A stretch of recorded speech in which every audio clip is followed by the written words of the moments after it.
Hello there, everyone, and welcome to not only the final Super Cast Brothers episode of the season, but the final Smasher Dash episode of the season.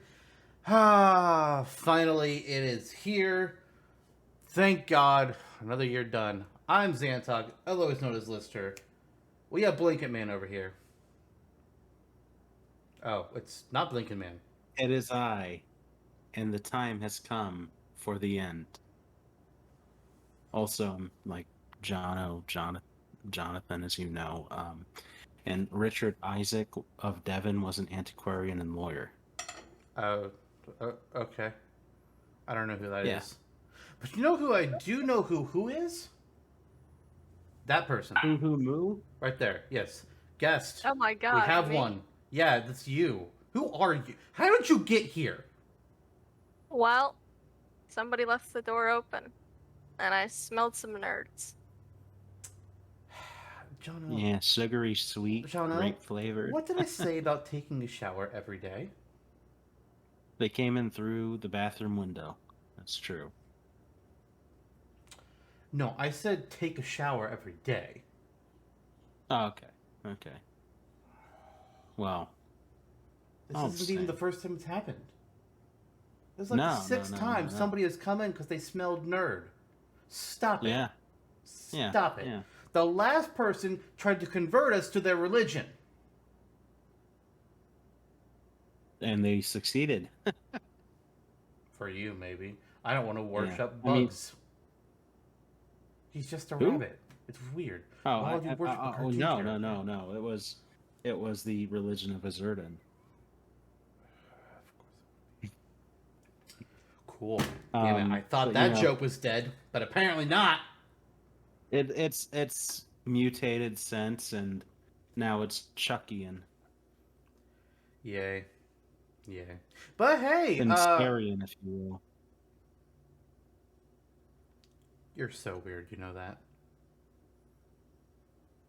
You want a Reptar bar?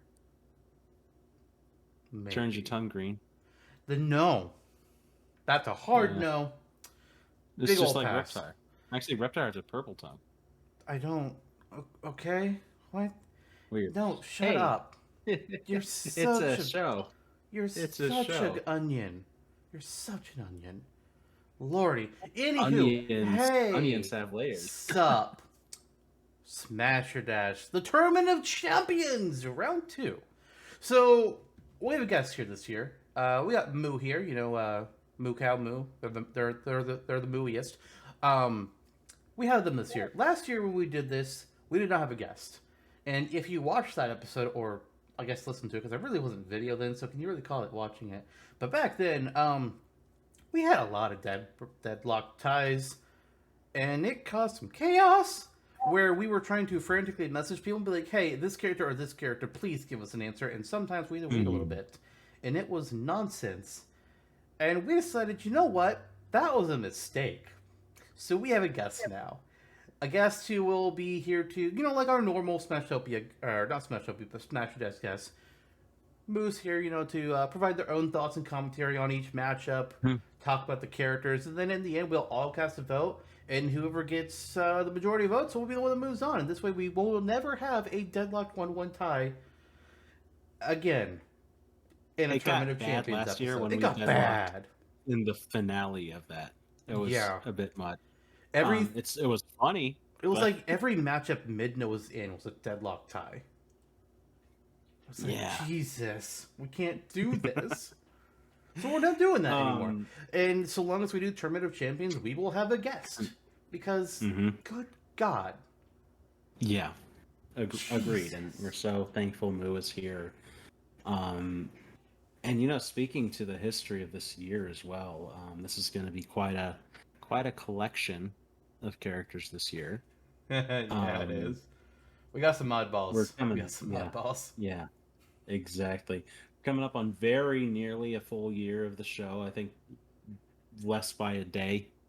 We started the year on September 12th, 2020, and are ending it on September 11th, 2021. Oh, you mean this and season? We are this season, correct? Oh, I'm more And we looking are, at episode 1 yeah. of first season is where I turned to look at things. Mm-hmm. Mm-hmm. It's Well, hard that to could it's just hard to be get longer. things to end on the perfect finale date for anniversaries Mm-hmm. because we do things in 6 weeks in cycles of 6 weeks, and that's never going to Mm-hmm. match up to the exact day. It's Right. Right. complicated. Like we All do the we same. have 8 cycles each season, but there's going to be a season coming up. I've already looked at the calendar for this. We'll have it where there's only going to be 7 cycles in order to get to like the right finale Mm-hmm. date, and that's going to be weird. It It's will going to be, feel but like a short year, but it's also technically not a short year. So I don't know. It's odd. this felt like a beefy year in hindsight. Lots of stuff happened A lot of for that's the show, because in I the mean, world. with the Yeah. show, I mean, yeah, the world kind of went through its whole big thing, but also we transitioned to doing video. We started adding some graphics partway through this season. I've already got ideas for next season A how to jingle make as things well. even better. We have a Yep. jingle now, um, Mm-hmm. and also we just have continued to get more DLC from Smash Ultimate. We've only got one character Mm-hmm. left, and that is going to be interesting. Cause like, okay, what do we talk about? Where there's nothing official to talk about. Yeah. Don't know. We'll see how that It'll goes. be fun. It'll be fun. We have whatever it ideas. is. We'll see what happens. So, Moo, Well, why don't you tell us, since you're new to the show here, a little bit Yeah. about your gaming history, your background, whether it relates to Smash or not, or just kind of where you are in the gaming world. Well, I'm Moo. Much like a certain joke, I never die. I've What does Moo may never die? exactly, thank you. And I'm here because this is the beefiest year yet. This is where you laugh at me, sure listener. is. God damn it. There We you go. even talk. I mean, God there's damn even it. a burger mascot in this Mhm. matchup, in this There- tournament. So, There is the last Smash Dash had a. It's an interesting characters. Like last year, the bracket contains all the winners of the Smash Dash episodes from the past year, and they are randomized. So it won't be just like two characters that won in one episode going up against each other. Now the whole bracket's randomized, but there is an extra 17th character in here. If you did not watch the episode, we did a League of Legends episode. We brought out a couple friends of mine to discuss like what kind of content League of Legends could have in Smash if it ever did get in Smash, like was rumored at one point during the Ultimate DLC cycle. And we kind of had a spur of the moment League of Legends Smasher Dash in that episode. I don't remember who the losing character was. It was a spider person, so I promptly Elise. forgot everything about them. Who? Elise. Sure. Suji had nominated a spider character, who I'm going to again forget everything about because spiders. And Arun nominated Lissandra, who was an ice-based user. And we just had them debate the characters, and we all voted, and Lissandra won. So Lissandra's being thrown in here as an extra little special thing. So I thought it'd be fun. Dark Elsa. Speaking of Frozen. Well, I guess we spoke about Frozen off camera. We But still. did. Cool. Yeah, we started the year with Smasher Dashes last October with Great Tiger versus Bald Bull. Yep. Punch Out. And we ended it with Ronald McDonald versus Burger King. Just to kind of give you a view of the Oh, spectrum of what we're dealing with today. So, yeah, looking forward to that with our 13 winners going into the Champions bout.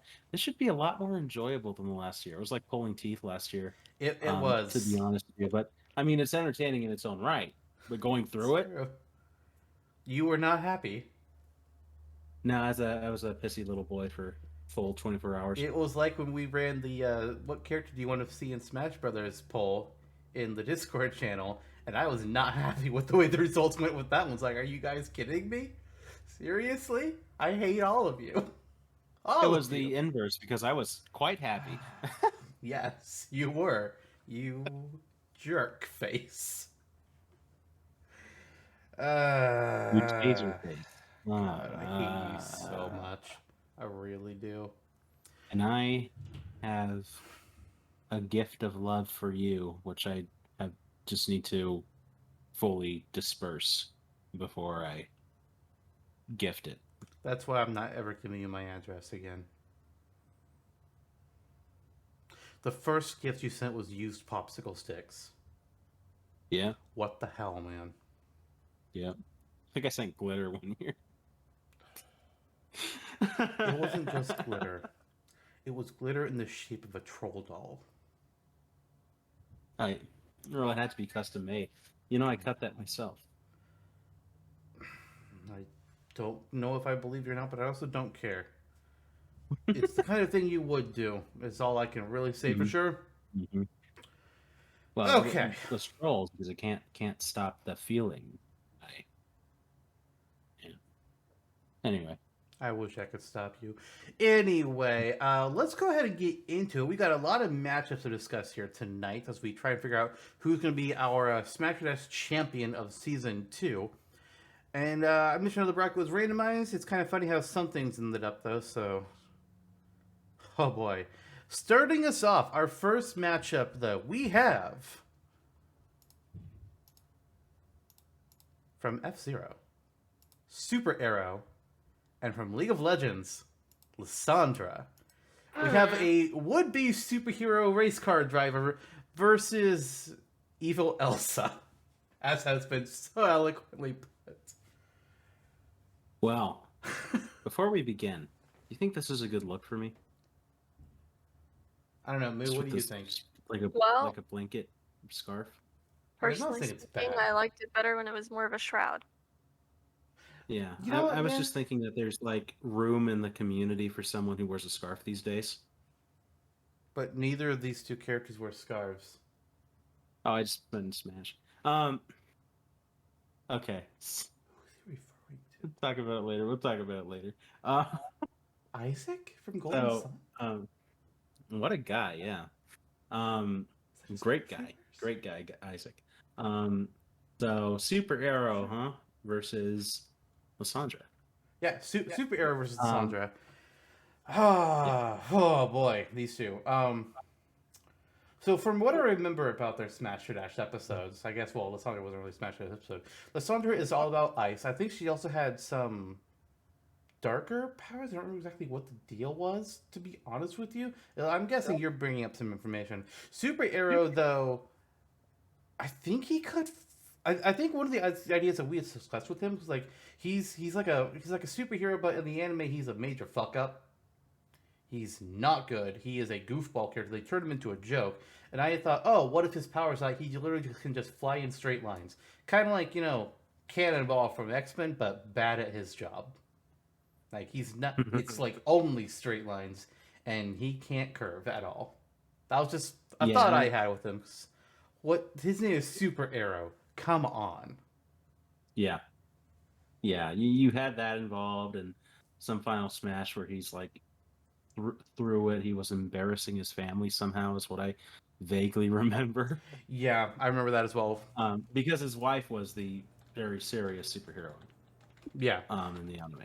So. Meanwhile, in the games, they're just like a superhero duo. But really, F-Zero is not about the backstory. It's just about, hey, here's some racing, and we give these characters backstory, but they honestly don't matter. Yeah, it's just here's some racing, and here's some absolute fucking weirdos. So yeah, here you go. Which is fun, which is fine, which is great. They're like sci-fi He-Man characters.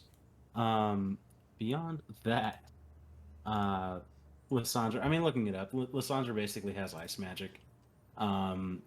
She has like an AOE attack called Frozen Tomb, where she's freezing opponents with AOE ice. Right. There's she can send out icebergs in the shape of claws for some reason.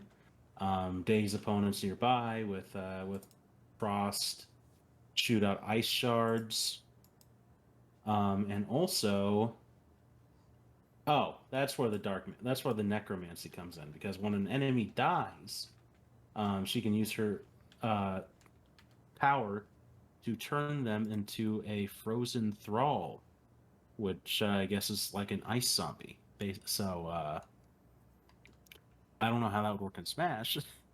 I guess just probably brief just create a generic frozen zombie, kind of Game of Thrones style, I guess. Yeah, like it wouldn't be based on an actual character in Smash, because Nintendo would be like, no Mario zombie. And can you Even though can they're you just like, see let's just companies kill like Mario like 20 can you times. see Square Enix being like, yeah, sure, we'll let you turn Cloud into a zombie. There's not a chance in Mhm. hell. No, no, only Marvel has been that open. Um, beyond that, okay, so starting it out with two characters who honestly, it's fairly rudimentary. You understand who they are from the forefront. You have a comedic brawler, Yeah.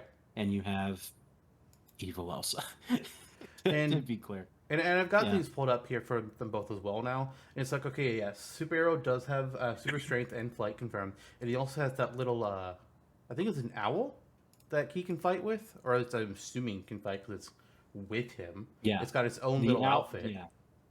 yeah, it was a robot owl, I think, right? And it would in the anime it would talk shit about him, Yeah, I basically. think in the anime it was a robot, but then like the games it was like a real owl, which is Weird, but weird. okay. A The fact that there's multiverse. an anime of F-Zero is weird. Yeah, really would have made you think that it was going to be, I don't know, an actual series of games. Um, beyond that, I have I have some thoughts. I have a lean, but I think we should go to our friend here and see if Moo has anything to say about these characters. Well, that would be me. Yeah, it would. Which this will be great. I have the least involvement or familiarity with Smash, and I definitely don't play League or F-Zero. So Fair enough.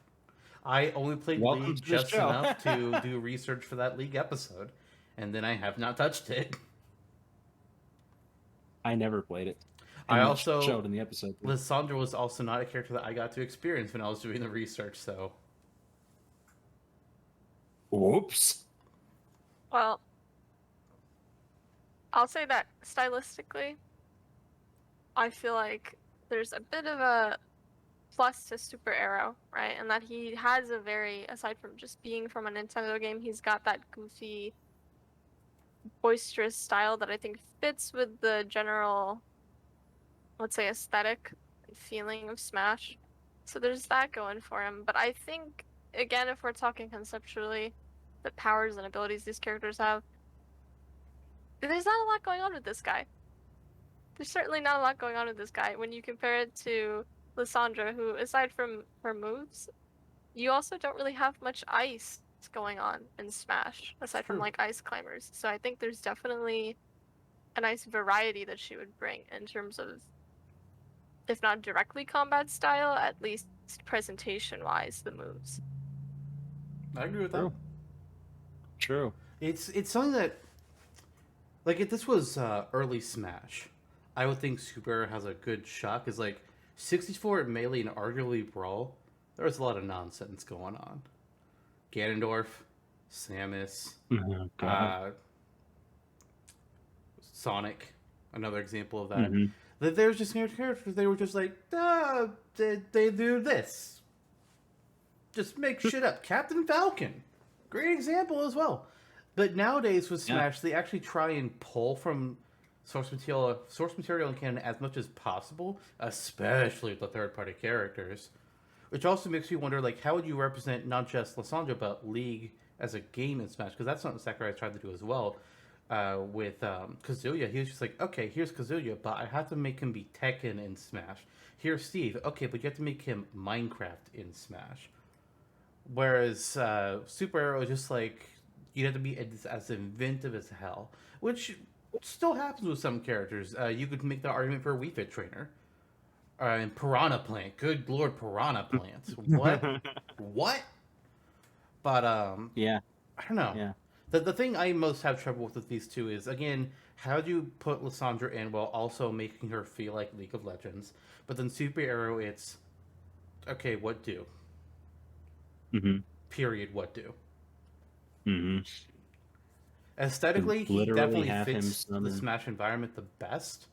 a super But arrow. Yep. Lissandra has more going for her, not only as a character, but in terms of what she can actually do. Sure. Well, it sounds like, if I'm reading the room, that we're probably advancing Lissandra. Well, I mean, we have to do our formal vote. Okay. Well, Like, are we done I- discussing the two of them? Are we moving on to the vote? I don't know. I mean, I personally feel like there's not much more to say. They're both, again, they're both. It's pretty arbitrary with these two. Fair. Mm-hmm. I mean, unless Moo has anything more to say on them, I guess. I think this is kind of a softball opener. I think we've done as much as we can with these two for now. Okay. I agree. In that case, let's vote. Jonno, Super Arrow or Lissandra? Who do you put through?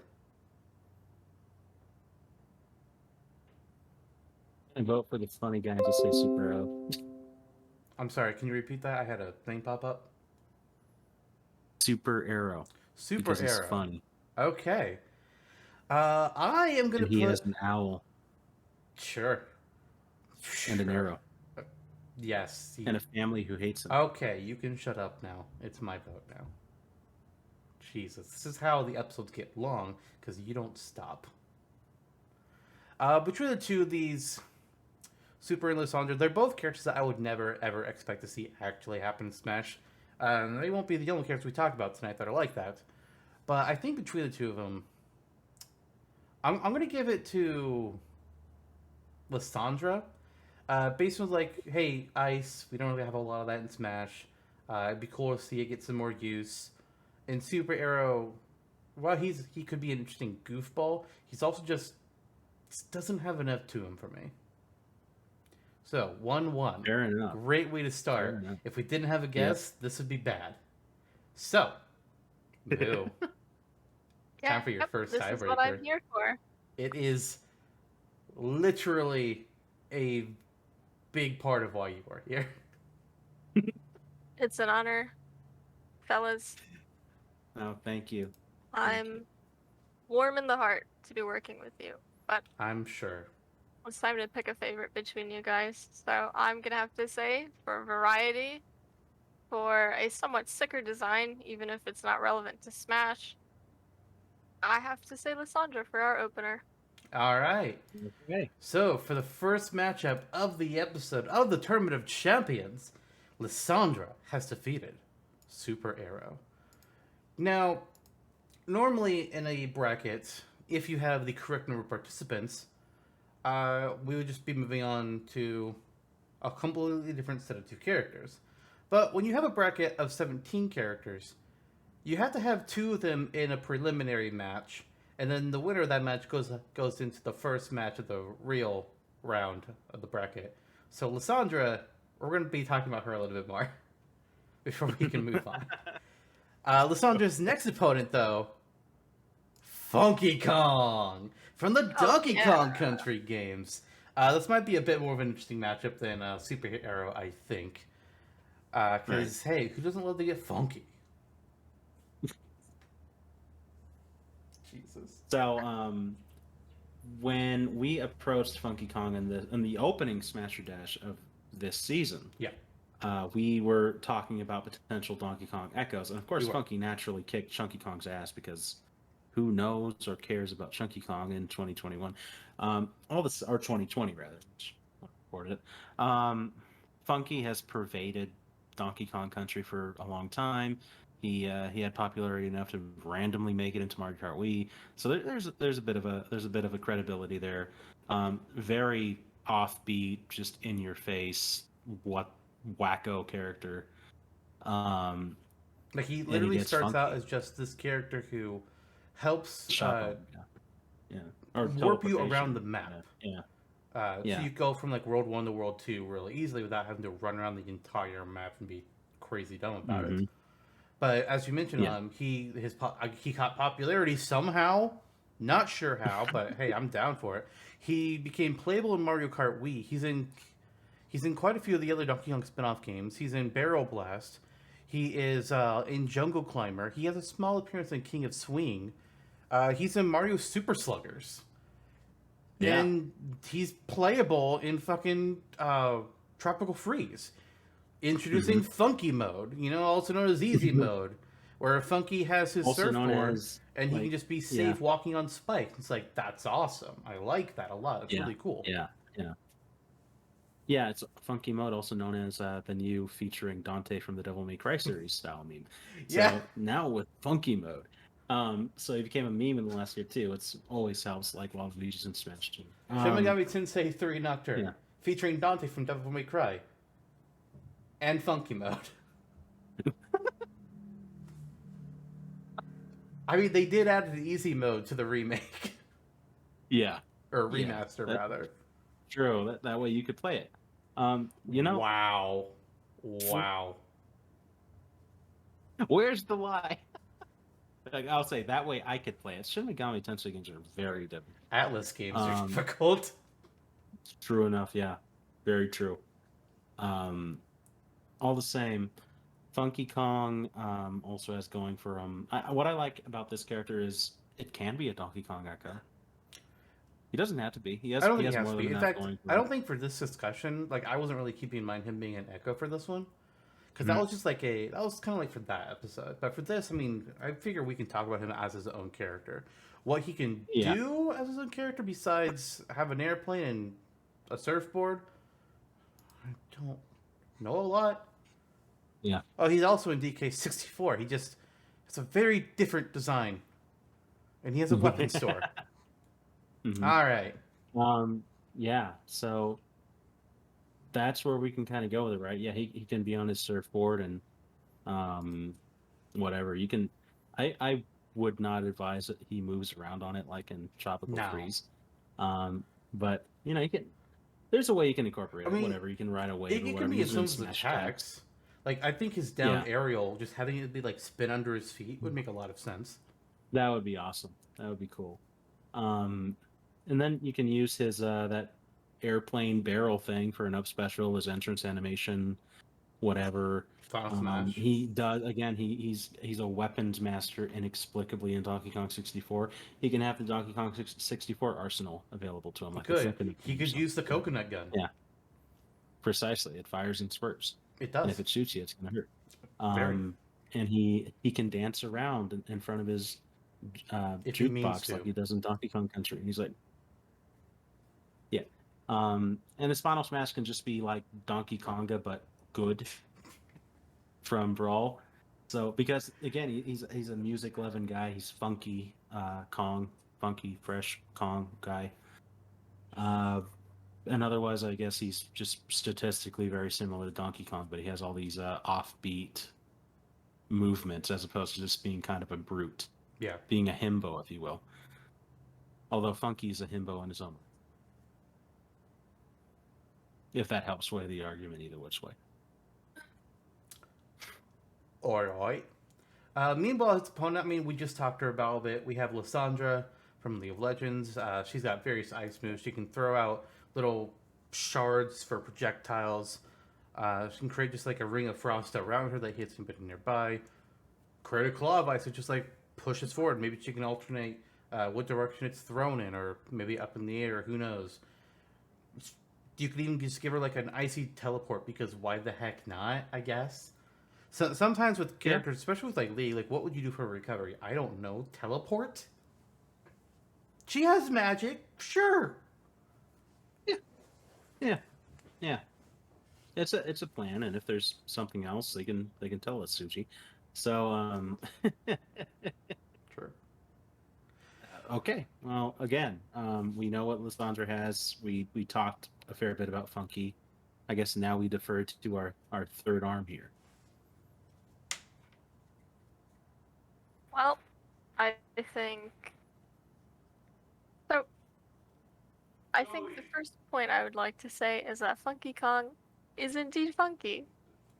He's got a There you go. personality that I think is a lot more clear and maybe I would say almost beloved in comparison to Lissandra. I think League has a really large roster, right? And so Oh yeah, it's over 100 characters. there's definitely some, like, if you're trying to think, okay, who's a great fan favorite to pick, there would be room for argument. But I feel like Funky Kong is just one of those guys where he's just fun, you know? If you like Donkey Kong, if you have even a bit of familiarity with the characters, I don't think anyone would really mind a guy like him in the game. And I think the surfboard is both interesting and it would be an endearing stylistic choice.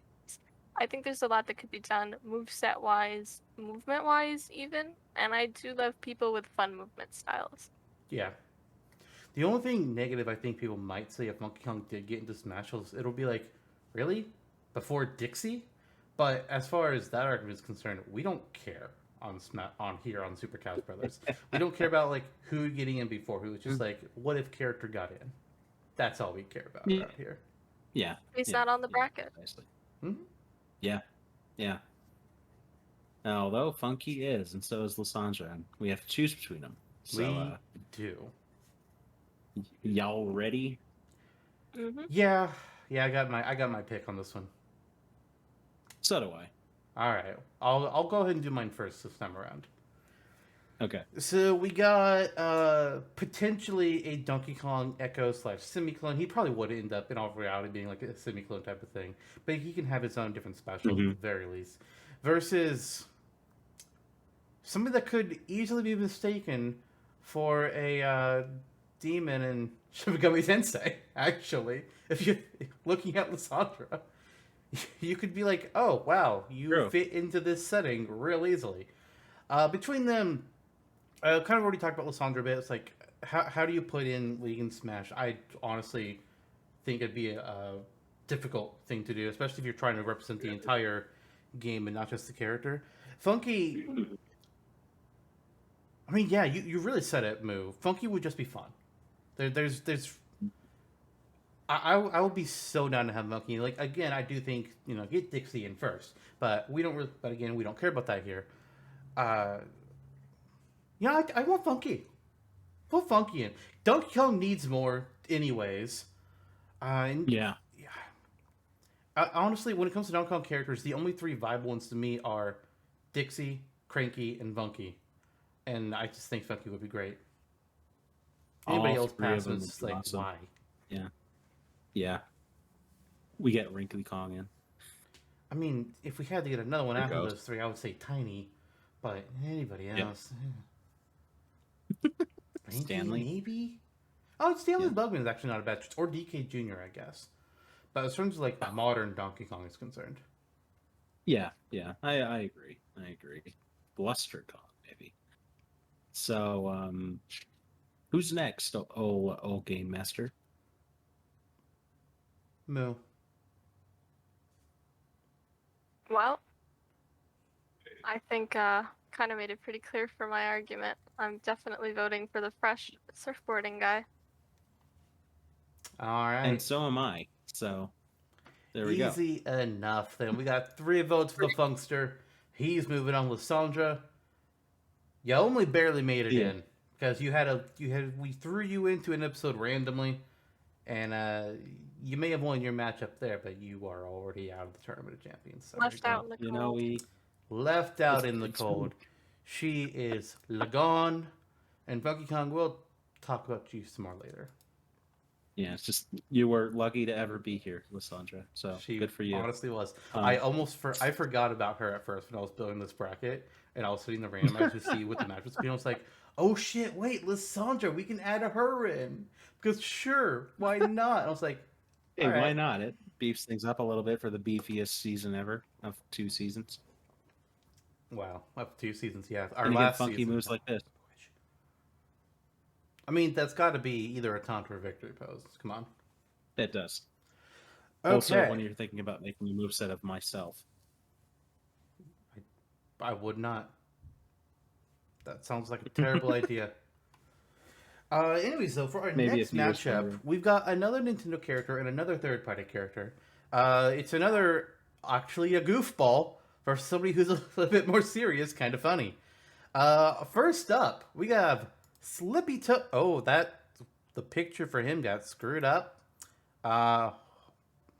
Give me a moment to fix that one. Ha ha ha. Sometimes apparently I forgot to fix his picture. Or as Slippy would say, some things got screwed up when I was trying to set this one up. There we go. That's better. There he's got his proper picture. Anywho's, Slippy's opponents, we got our engineer frog, but against him we've got Kazuma Kiryu from the Yakuza games. What a matchup we have here, everyone. A frog and a Yakuza. Jesus. Where to begin? Where to begin? Where would you like to begin? I mean, when we were discussing Slippy before, we approached him from the mindset of like, okay, he'd probably be like Fox, Falcon, Wolf, but as a complete and utter screw up. Like, instead of doing like a Fox solution type thing, he tries, but he trips and he just slides forward on the platform. Or he tries to do like Foxfire or whatever the other characters have for their names of them. But instead of having like this burst of flame that just kind of like propels him forward, it like backfires. And he just goes like flailing wildly through the air because it was not supposed to work like that. And like his reflector ends up breaking or something. It was just like, it's like Fox, but as a joke character version of him, essentially, is how we were approaching that.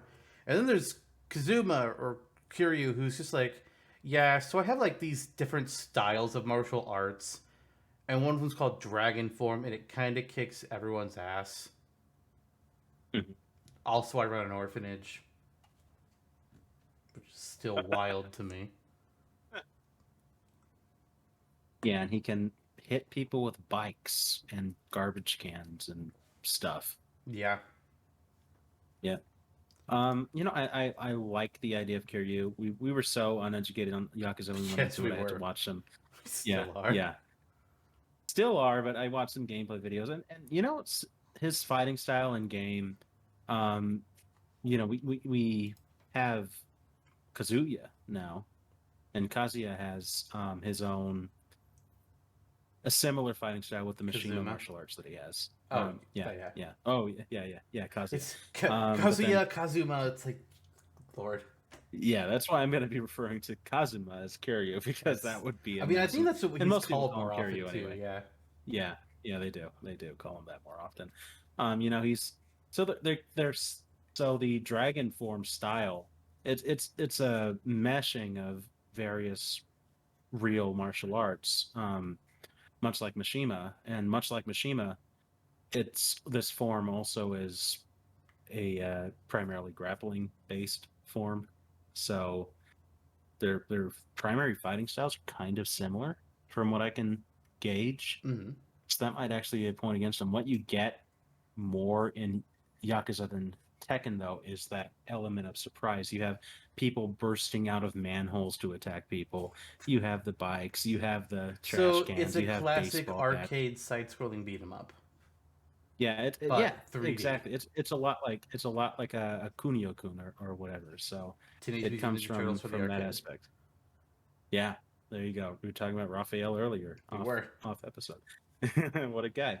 So and stylistically, you can bring in some of those zoom in close ups, kind of like Kazuya does, but more akin to Kiryu and his specific style. So there would be a lot of flair to Kiryu. Oh yeah. Just you have the primarily martial arts based moveset, just with random crap tossed in. And the funny thing is it's so facetious, right? Because they're playing it off like it's serious, but also just totally deadpan at the same time. Yeah. So it's entertaining. Slippy, yeah, you can play him off as a Fox Falco Wolf style thing where you're going into this humorously, and that worked for his matchup against who was it again? It was versus Silex, and he won against Silex in that matchup because we pretty much just don't know where Silex's character is going at this point, and Slippy has more of that heritage. So that was fair enough. My initial thought is kind of he may have an uphill battle here, or in general, if we're viewing him from that lineup. We can also just look at Star Fox Assault, though. You know, where he's primarily we got to see him primarily as where we can see him primarily as a battle engineer, and how he developed. Like you're right, the Rob that you would pilot in Star Fox Zero, or the various turrets, shields and whatever, and guards and turrets and guard. and then the weapons he created in Assault, the grenade launcher, the missile launcher rather, the grenades, jetpack, whatever. So he can just as surely be a more serious character. I think that you can involve some more of the slippery slope kind of humor in it still. Yeah. Especially with the standards, I think, and you can have things like have him throw a grenade. Oh, it blew up in his space. Ha ha ha ha ha. So I mean, his final smash can involve the and, Walker yeah, from Zero. that would be fun. That would be So there's ways to differentiate them too. You can. So there's movement there. Okay, so I have a bit of a mental tussle, and maybe you two can help me out. Well, first, I think we should hear from Moo. What do you think about these two? Yeah. First of all, I think Slippy is cute, for sure. He's a frog, so he's got this natural cutesy animal charm to him, and he's got his sort of fumbling vibe that we've given him. So I think he's definitely a decent pick, and he's from Star Fox, so he's not, he's not some random character. He would definitely be loved, and his cuteness, I think, would definitely endear people that aren't familiar with him either. He's a decent pick, but I think Kiryu does have a lot of flair, like Jonno was mentioning, with like manholes, throwing vehicles at each other.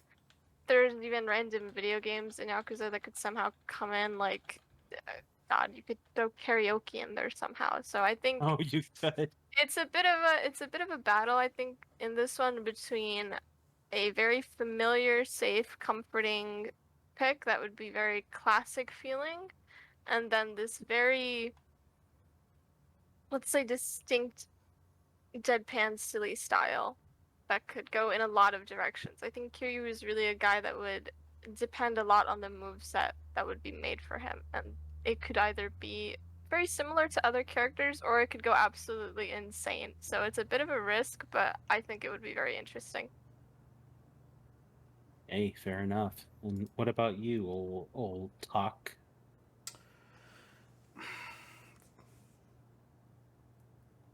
Part of the thing with Slippy is he'd be another space animal. We got him in. Yeah. And so far, all the space animals, they work the same. And part of our argument for before was like, oh, he could be a joke version. He doesn't necessarily have to. Like you brought up, he has all the different things he can do, different guns, the grenades, the walker mech. He could even have like a miniature R-Wing or something. I don't know. Yeah. It's like it's kind of torn up that because you'll definitely look at some franchises and Smash and be like, oh hey, these ones need more. These ones don't. In Star Fox, I feel like we put Slippy in, it'd be like, wow, 4 characters with the same moveset. Why would Smash ever do this? Oh, wait. Marth. Yeah. Lucina. Yeah, 4 variations Roy, on Marth. Crom. Yep. So at the same time, it's kind of like, well, who cares? And also, this is our Smash, so it's like, yeah. We can imagine that, hey, every series has like 20 characters. Who cares? But like, I feel like Slippy, he's kind of an odd one because like it's almost like if you make him just be like a joke character of them, then it's like why? What's the point of that? Most of the time, people don't like joke characters. Generally speaking, there are exceptions, but like, why intentionally create someone to be a joke? Usually, unless like they just look like a joke, but they're still competitively viable, or at least like fun viable. I guess I would say. Some characters are not.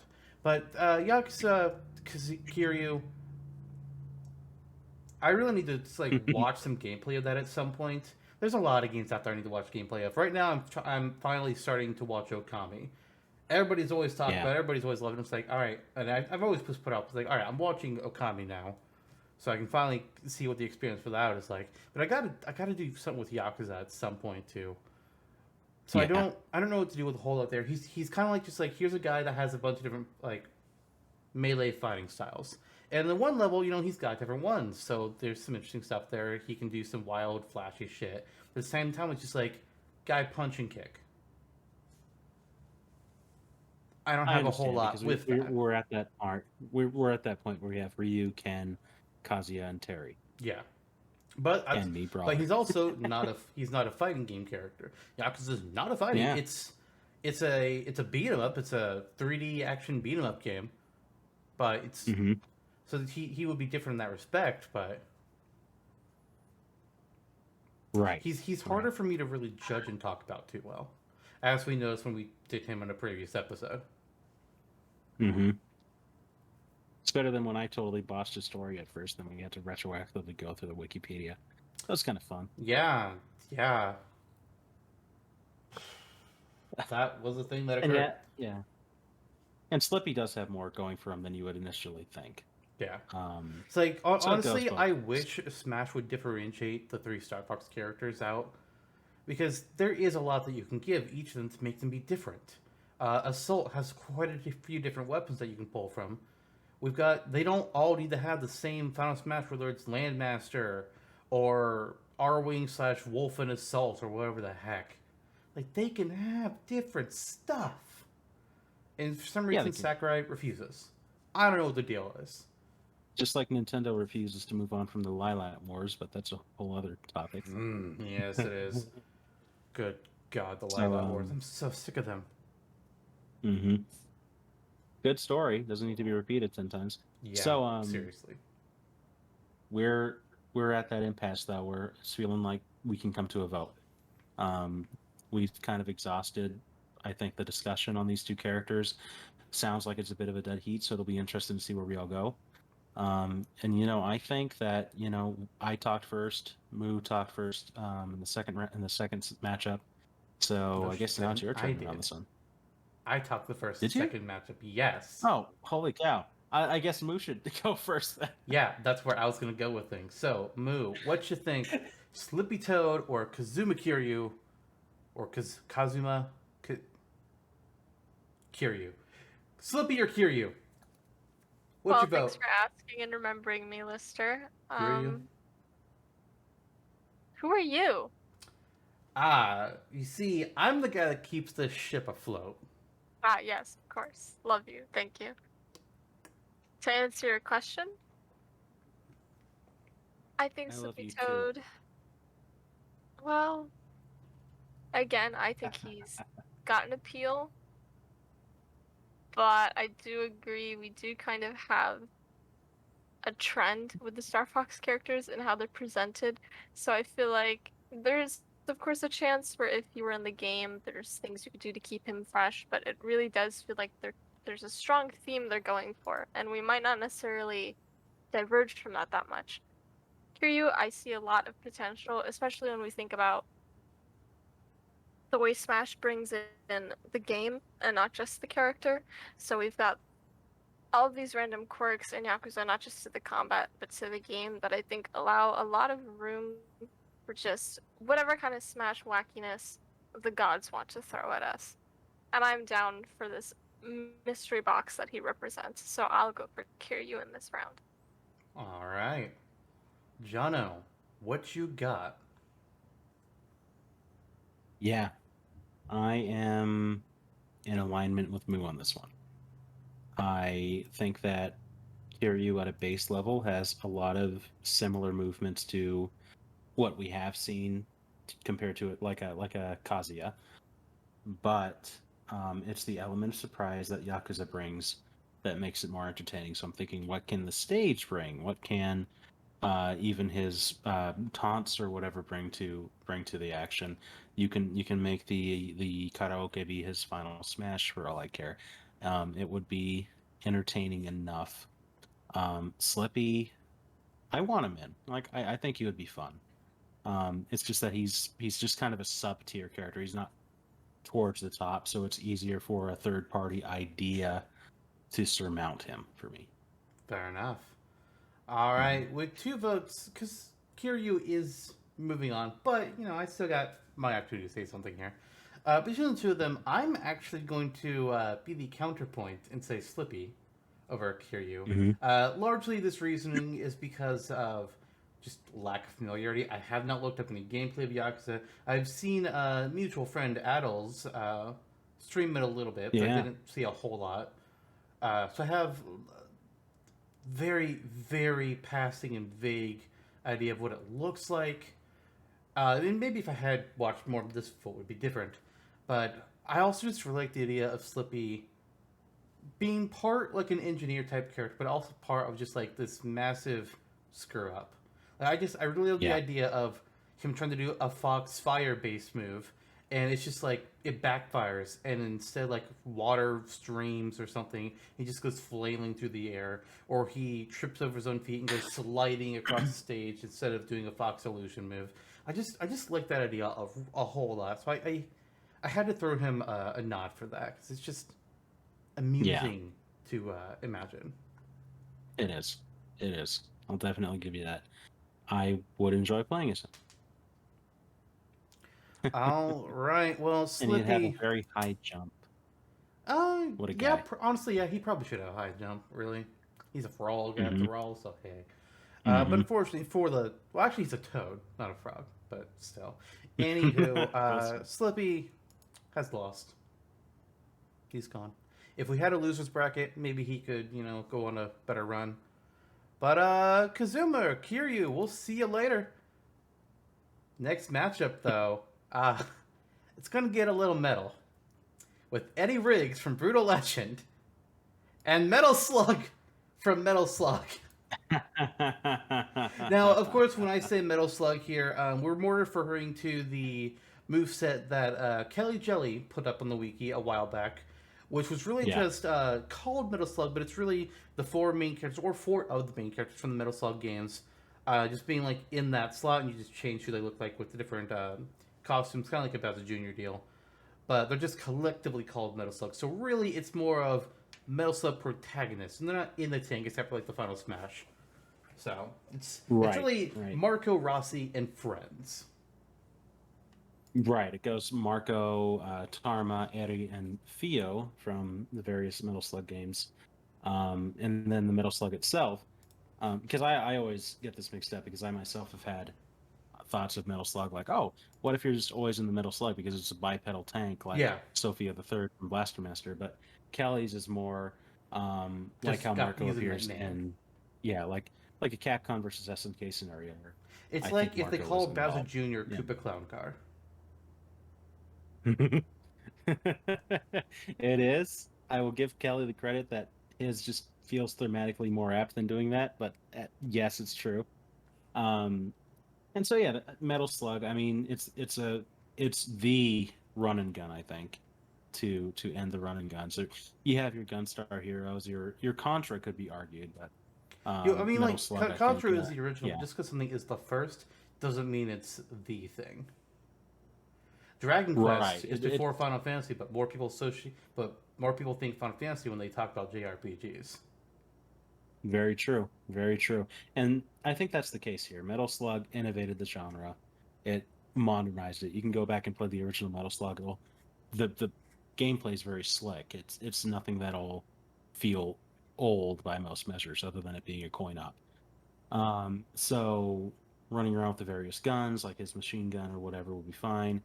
Kelly has it so that way you can bring in the legendary Hyaktaro, the prisoner of war disguised as who's actually a living legend of war, and he can do a Hadouken. That's special. A lot of this is very similar to Snake's moveset in hindsight, and just the slightest touch of Ryu, which is funny. With mobile satellites being grappled onto for an up special, a pineapple grenade being tossed for the down. So it's honestly quite similar to Solid Snake. Yeah. But you do have the Metal Slug appear as a homing kind of final smash, and that's cool. And you can also what is this? Oh, you get to upgrade your gun, which is kind of cool in the extra skill. Yeah. So that's neat. All said, he is going up against Eddie Riggs, and arguably I think an that's a character. Yeah. So yeah. God, Eddie Riggs, Brutal Legend. This guy's a roadie for the worst band in the world, but it's his favorite, and then he dies in the opening cutscenes and gets revived by the god of rock, essentially, and gets sent back in time to the age of rock, I guess, where everything is music. The 80s. And, well, yes and no. And so he's got a guitar that he can fight with. He's got a whole, like, axe. So he's got an axe and an axe guitar. Controls, he can spew out fire, electricity, he can create earthquakes. It's kind of wild what this is. It's just like, hey, what if we just, like, put Jack Black in a game? And it's a thing. And it's a Microsoft property. Is it? Yeah, and Microsoft and Nintendo have been pretty buddy lately, so there you go. Maybe it'll happen. He's interesting because, like, he's literally just like Jack Black as a character is, like, literally what he is. But he's trying to save the rock world or whatever. I forget the details because it's been a while since that episode, and since I've watched actual gameplay of it, but it's nuts. It's like I don't know who was doing what to come up with this game, but good lord, I don't know why it exists, but I'm so glad that it does because it's just a trip. I wouldn't be surprised if Jack Black just smoked a massive blunt and then was like, I'm going to pay somebody to reconceptualize a video game about myself. That's And certainly possible. Yeah. Or someone's just a major fanboy of Jack Black. I mean, there's definitely some games out there where you have to wonder, like, where did the idea for this come from? Where did Pikmin come from? Where did Mario touching a mushroom and increasing in size come from? I don't understand.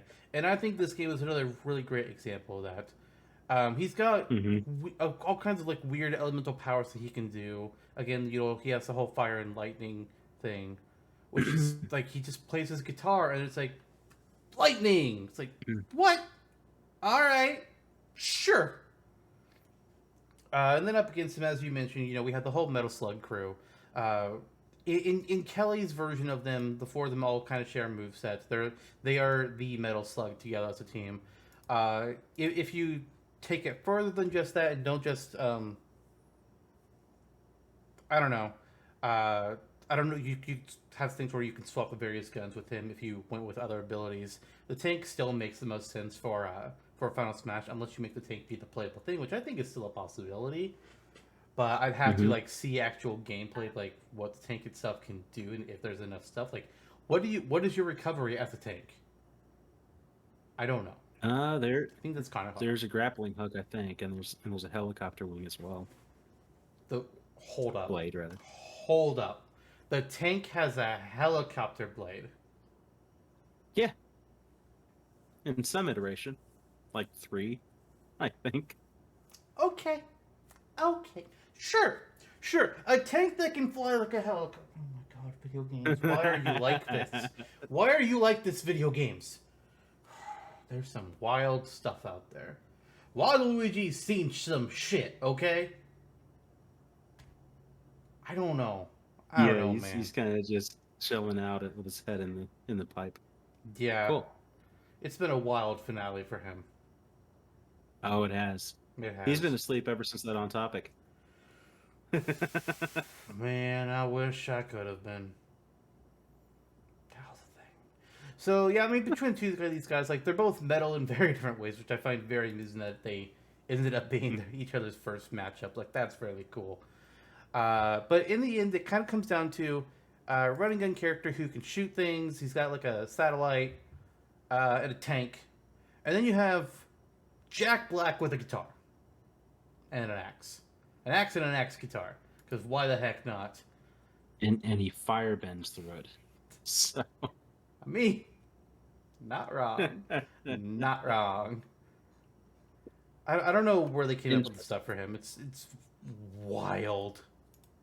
Yeah. He can melt people's faces off.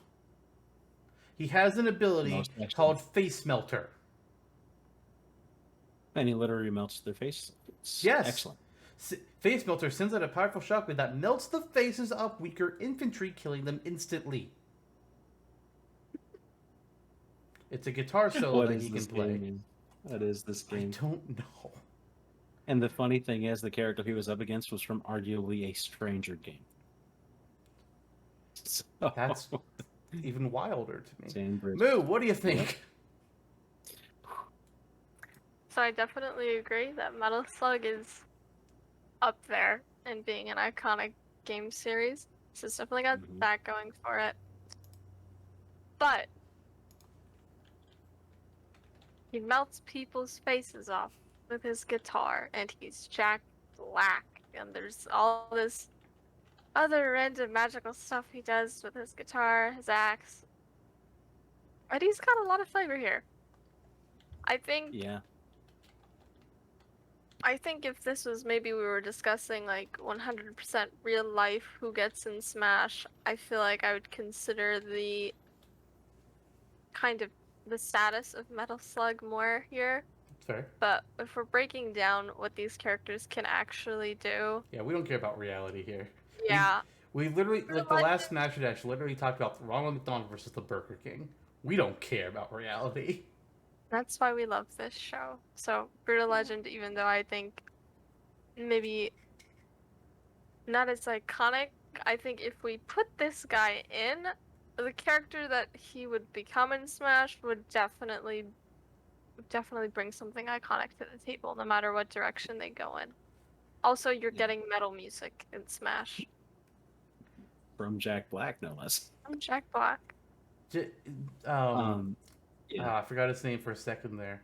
Eddie Riggs would be the memeiest meme character in Smash. Like, oh, you people thought it was Captain Yeah. Falcon. You thought it was Pichu. Nah, it's just Jack Black. Oh god. I think we're ready for a vote. I am too. Yeah, and it's pretty clear in this round, I think. Yeah. It's Yeah. Mario. Bathtub Mario. Kart Mario. Mario specifically from Super Mario Bros. 3, the cartoon show. Galaxy Fire Mario. It's Fire Mario was specifically the Mario Galaxy version. That works. That was on Mercurios back in the day. God. Who made that? Hang on, I can look this up because I actually have those notes now. Oh God. Galaxy I'm Fire gonna guess Mario was it was created by Suzuki. Flame Zone!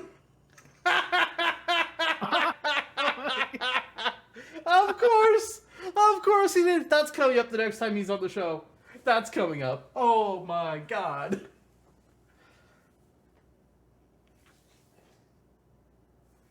Let's be real. Back in the Mercurius days, we all made some weird characters. We all did it. Yeah. Like 37 Fire Emblem characters in 7 days or whatever. Yeah, you were kind of a monster. I was. I also made Tsunari from Wind Waker for no reason. So I made Cullen, so that's when you were on that shit where you said that he's going to be the new Young Link. I did. It was I a did. good time. Welcome to high school. But Never anyway, again. it's funny. Never again. But that was funny. Yeah, who's going? Who's voting? You first? are. I You're don't going even- first again. Okay. You know what's funny? I think I would really like Metal Slug and Smash. It's kind of a Ryo Hayabusa situation for me, where I want Ryo Hayabusa in not only because I played his games and I've enjoyed them, but looking to the legacy of the character, and in Smash proper valuing legacy. Like a character like Bayonetta comes in over a character like, I don't know, Terry, Banjo-Kazooie. It's like, for me. So it's like the precedent we're talking about earlier. Oh, it's so weird that Funky got in over Dixie or whatever. But again, as you say, we're not playing this game for those reasons. Yeah, like we're looking at things in a vacuum. Like maybe in this hypothetical scenario where it's Funky Kong versus Lissandra, Dixie is already in. Maybe. Mm-hmm.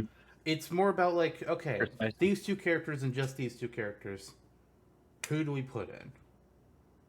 Precisely. So while I like the idea of Metal Slug, and while I like Metal Slug itself, and while I especially like the idea of Metal Slug, the tank, being the primary weapon, entertaining. I like that oddball crap. You do. I think it's going to be hard to beat Eddie in this tournament because you have a character who brings the entertainment factor while also having a legitimate moveset to pull from. He has a lot of stuff available to him. Yeah. It's like Dante if he were Jack Black. So, Fair enough. I vote for Eddie. At this point, it would be a shame, I think, to see him go so early. All right. As for me, this is a very open and shut case for me. It's almost like an instant vote. Similarly, like, does Eddie have a shot in reality being in Smash? No, there is not a chance in hell.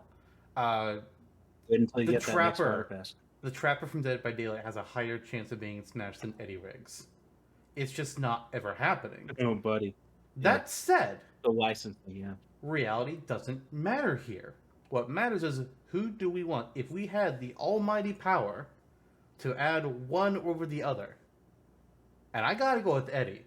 He's going to be a hilarious character. He's going, like, just the way he interacts with things, the way he's going to talk, his animation, it's going to be great.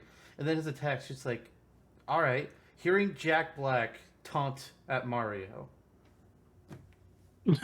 I mean, how can you not love that? How can you not love that? It's Eddie Riggs for me. Moo, how about you? Well, to add yet another repeat sentence, it's Jack Black. He's goofy, and there's nothing else like him in Is that my Smash. So internet I on my think phone? a resounding round of Eddie Riggs. Fair enough. Fair enough. With that, Metal Slug / Marco Rossi. Not today. Eddie. You got slugged. Bam! By Eddie Riggs' big ol' meaty arms, because he's a muscly boy. It's a meaty man. Yes. Okay. Big so, meaty claws.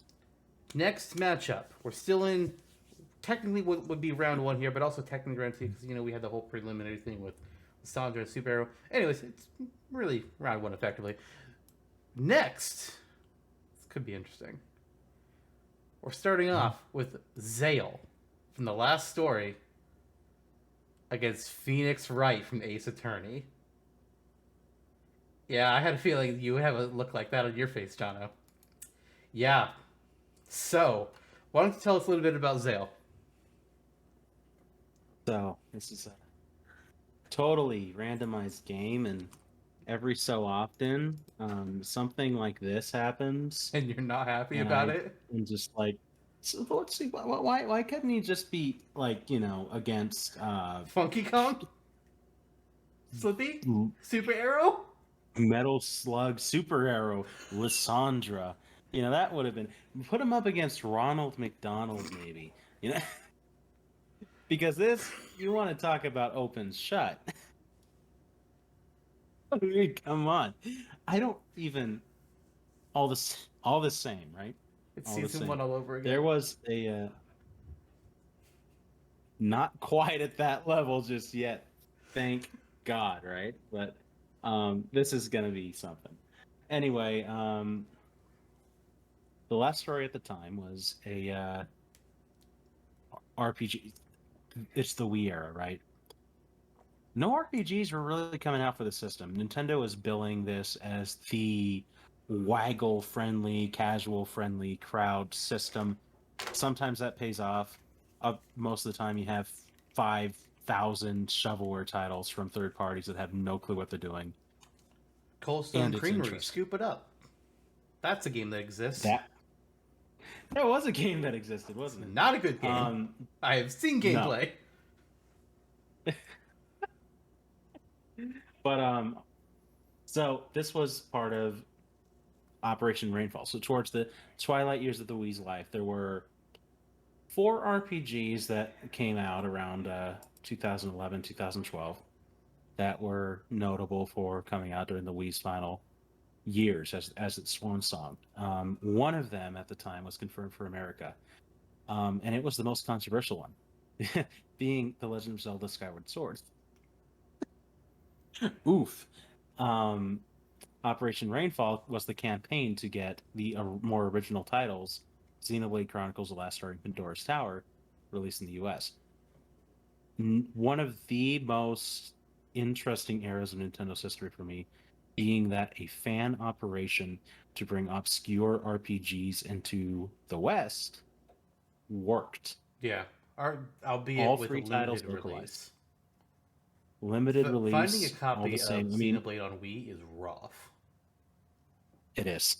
It is. And at the same time, without Rainfall, who knows if Xenoblade would have picked up like it did. Probably And not. so Xenoblade, yeah, it was an interesting title. And thematically, it was the most interesting sci-fi elements. Spiritual successor to Xenogears, Xenosaga. So it got the right billing, and it's deservedly evolved. Pandora's Tower, we talked about a little bit too on the show, but The Last Story, my personal favorite game of the 3. It was the swan song, at least of the time. I'm not sure if he made anything else, of Hironobu Sakaguchi, who is also known as the father of Final Fantasy.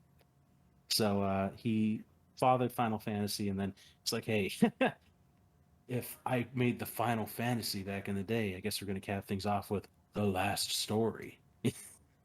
So, and it's a game where you play the primary character Zael.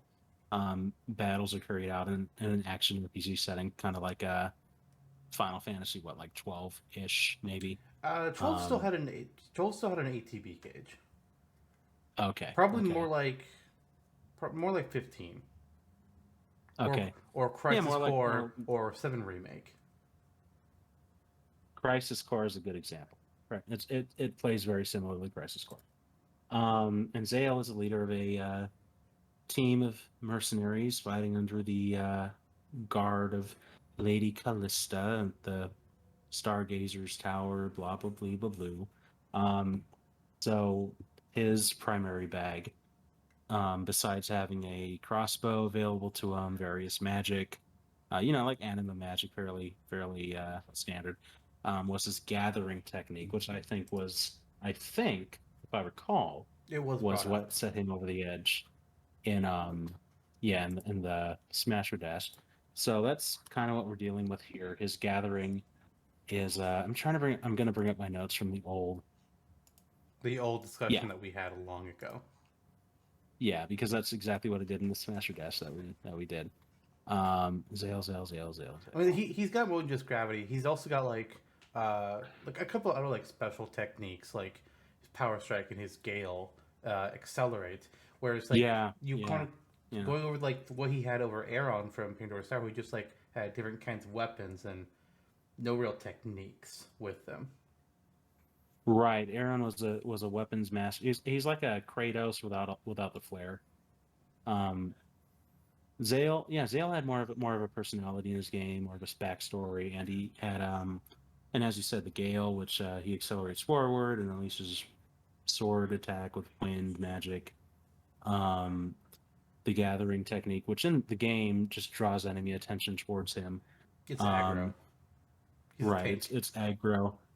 And if you can find a way to translate that into Smash, because I know if you can activate gathering and take a bunch of hits, you can turn that into Gathering Burst, where it's like a bunch of blue elemental swords burst outwards in kind of an AoE attack.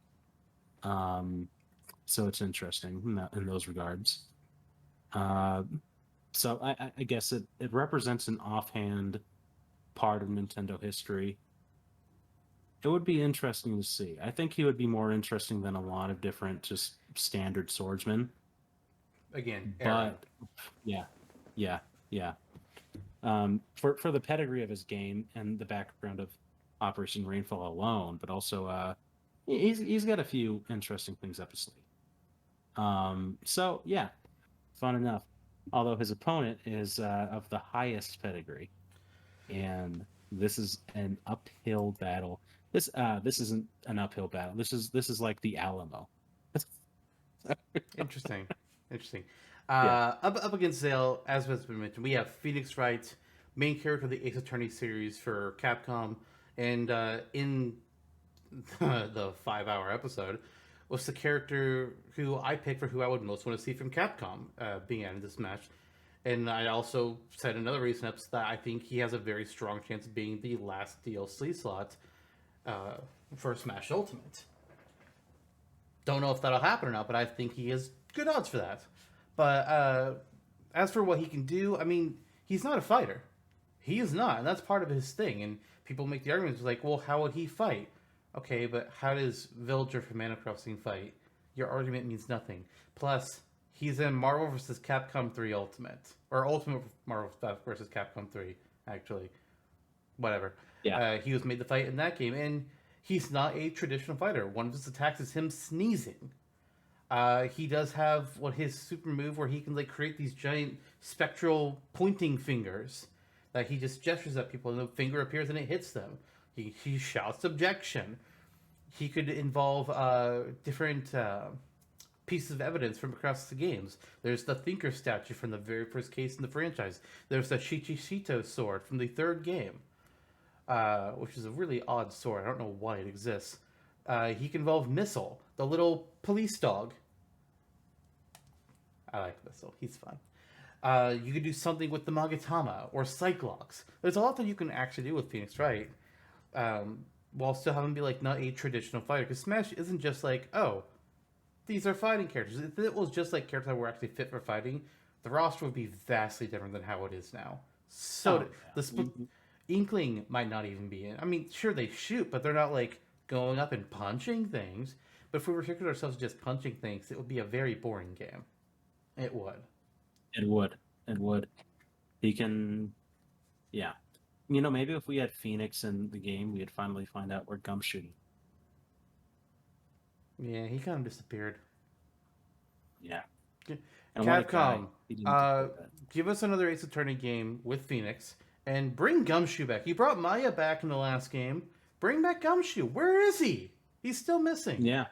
The last time we saw Gumshoe would have been the second Ace Attorney Investigations game, which granted, came out, I think, before Dual Destinies, probably. But timeline-wise, it was a time ago. Timeline-wise, it's immediately after the first game and before Apollo Justice. We have not seen Gumshoe in the timeline since before Apollo Justice. It's nuts. Maybe he's dead. I'm a distinct possibility.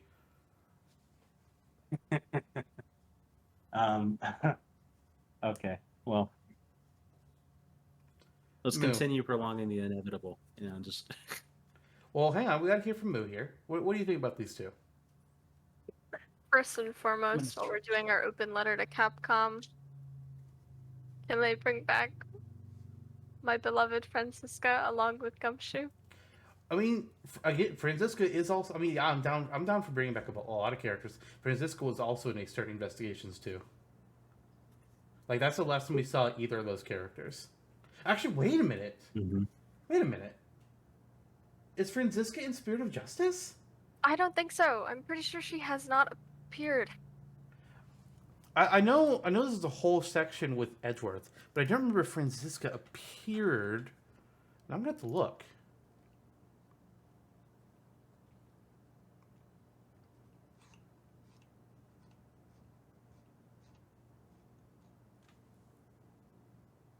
No, it doesn't look like it. It looks like, again, the last thing we saw her was Investigations, too.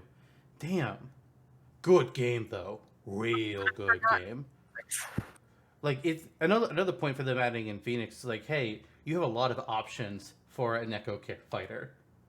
There's Apollo, there's Athena, there's Mia, there's Edgeworth, there's Phoenix's ancestor, Naruhodo. I just started playing that game. You have so many Echo Fighter possibilities with Phoenix, right? Please. It could be all of them. Theoretically, yes. I would probably pick Edgeworth of them all, just because he's the biggest Mhm. character of them. But also, Francisca could be a great assist trophy. Yeah. Could be. Could be. Anyways, All Moo, right. you were saying. Oh yes, you're still talking. So, from the last story, we've certainly got a pretty fun sword fighter. I do agree he has stuff that puts him apart from certain other prominent sword users we currently have in Smash who may or may not fight very, very similarly to each other. So I think that's great. I think he would definitely be a really neat addition. But we do already have a lot of sword fighters that he would be competing against, and there is an adorable appeal to this non-fighter fighter who has both a beloved series behind him, beautiful options for music and stages, and a general wackiness that definitely vibes with the overall style of Smash. So yeah, let's not prolong this further. All right, my vote. Not even a. Not even a. Sorry, John. Phoenix Wright. Moo. Well, I love Jonno, so Phoenix Wright. John. Phoenix Wright. I thought you were gonna give your. I thought you were gonna give it to Zael. Honestly. No, I can't. There's not enough there to make it happen. All right. Well, Just such a sad early end. Could have been easy. Could have been easy. But no. I mean, it was easy for me. Yeah. Although you probably foresaw my reaction. I did. When I saw the matchups meet, it was like, oh shit, that's not gonna go well. Okay. I think Well. the overarching theme of Tournament of Champions has been to make me mad. But we haven't reached the level that it was last year yet. Whew, We'll last get year. there. Well, we We'll may. get I mean, maybe we won't now, because he's gone. We'll see. All right, so we've made it through half of the characters. Let's go ahead and get to the next matchup. Next up, we have another one that came to us through the Kelly Jelly special. Oh, not them. I clicked the wrong thing. Chell from Portal. And Oh. Chell's opponent is going to be Great Tiger from Punch-Out. Oh, Oh. You are not happy right now. You're just like, motherfucker, he could have been against Zael. No, I'm fine. No. No, you're not. Yeah. So with these two, I mean, pretty simple match between the two of them, I feel. With Chell, you've got primarily the portal gun, which she can only be in Smash if they figure out how to make the portal gun work. That's just fact. You cannot have her without it. You shoot one portal, you shoot another, what goes through one comes out the other. Simple enough stuff. It can be items, it can be characters, it can be most anything. I don't feel like you could do it with bosses, because that'd be weird. And I don't know about assist trophies either. Probably, maybe, I don't know. The portal gun brings up some oddities. But you also have things like the companion cube. You could have a stage featuring GLaDOS. There's the gels in Portal. One that makes you bounce off of it. The other one that just like has you go zooming by. She's got a few different tools with that. Great Tiger, meanwhile, is a boxer. When we did research for him, we found that, hey, he also has like this kind of like an after image type thing that he can do, which is really cool. And I think there was also, I just forgot to bring this up. I think he had something to do with fire, but that might be just me thinking about Dulcime and, not actually Great Tiger. But he's mainly just, Right. Like another boxer, because Punch-Out, they're all boxers, obviously. And they all have like some different unique things about them, but it's generally not a whole lot. But I do recall Great Tiger, he was able to do like this kind of like an after image type of thing. Apparently he can teleport to dodge punches. He has his rushing magic attack. He has his tiger punch. I'm not seeing fire be anywhere in here, unfortunately. But he's got those basic things for him. Right. Right. So it's interesting, right? Chell immediately comes out of the gate as a character with a lot of unique factors going for her. As you said, you'd have to make the portal gun work. The way Kelly made the portal gun work is exactly as I said. It's a standard special. You shoot once, open one portal. You shoot the other time, open another, and you move between them. They are up for a limited period of time. Blah blah blah. And I think it's fairly basic in the rudimentary function. Yeah. But when you get into gameplay possibility, It's wild. it can be sheer chaos. Just the amount of stuff you can do with that. And then there's the various cores that Kelly actually put a stat nerfs in the game, like a morality core lowers opponent's walking speed, curiosity core lowers the jump height, whatever, which is interesting. So a very technical character. And coming in from a third-party standpoint where you're wanting to invoke the essence of the game even more than first and second party characters often, she can easily represent Portal as a whole. And I think it would be hell to code, but we're not coding it, so We're not coding it. We didn't do Minecraft Steve. Thank God. But I think if you can do Minecraft Steve, I think you can do Chell. I agree. Yeah, and I think it might be easier. Same thing with some of the complications they had with Kazuya, because they had a lot they had to do with him as well. Yeah. Great Tiger would be interesting to me from a couple of standpoints. The first being a punch-out character who is not affected by verticality. Yeah. Because he does have certain abilities. What I can't evade is being partially embarrassed talking about punch-out characters. How do you mean? Coming from the standpoint of Great Tiger is... Now, given these are perhaps portrayed positively, but he's still They're a all walking stereotypes, you mean? stereotype. Yeah, every yeah, Street Fighter they are character, all except for maybe like King Hippo, is a stereotype. Even Little Mac himself is a stereotype.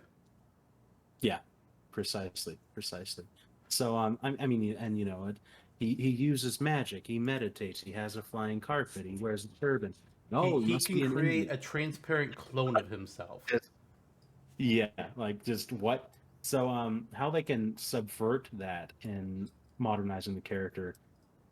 Because they'd kind of have to, kind of like the Mr. Game & Watch situation that they had with Smash. Oh, right, yeah. Would be interesting, and then when you subvert that, then you're just left with a character that has magic and they punch. It's still interesting. It's more interesting than Little Mac. I mean, I feel like all they really need to do with Great Tiger to make him not be as much of a stereotype is just like his victory animations, his taunts. Just don't go stereotypical with those. Yeah, that's really all they gotta tone do. It down. Same with any punch. Yeah, like as far as his fighting style, I don't think there's anything they need to do about that. Because again, he's a boxer. He's got some added stuff to him, but he's a boxer. Yeah, it's a boxer. It's more traditional than a min. It's not like Little Mac. Soda Popinski or Vodka, whatever his name was in the Japanese version, where it was like instead of soda, it's vodka. It's like, he's the Russian. He punches with vodka in his arm. Like that's a little bit more okay. Drunkinsky. Yeah, which is why I said at least they're portraying or attempting to portray Great Tiger positively. Because there's some characters. It's like, oh yeah, that's a game from the 80s. Yeah, like if Soda Popinski was like just not Russian, I was like, okay, there wouldn't be anything problem. It was like he just loves soda. But the fact that he was Russian, his name was Vodka Drunkinsky, and he's fighting with his vodka bottle, it's like, okay, that's a lot. Where was he in Black Widow? Probably in prison, along with Ursa.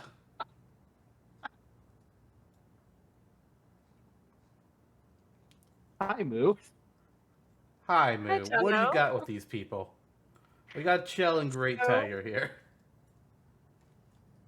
Great Tiger, definitely you do get variety with his magic. I have to give him that. There's something you can do with him, make him a little bit more of a tricksy brawler compared to like just straightforward little Mac, but I mean, Chell, portal gun. It would be absolutely just a singular entity in the game, and you have a lot you can do in terms of stages, even, right? Having portals that maybe appear in fixed positions, just going in and out of the map. There's so much you can do with the gels, the cubes. There's just a lot more to Portal as a game, I think, and it's definitely, I think, more modern and beloved. So, yeah, maybe this guy should have gone against Zael.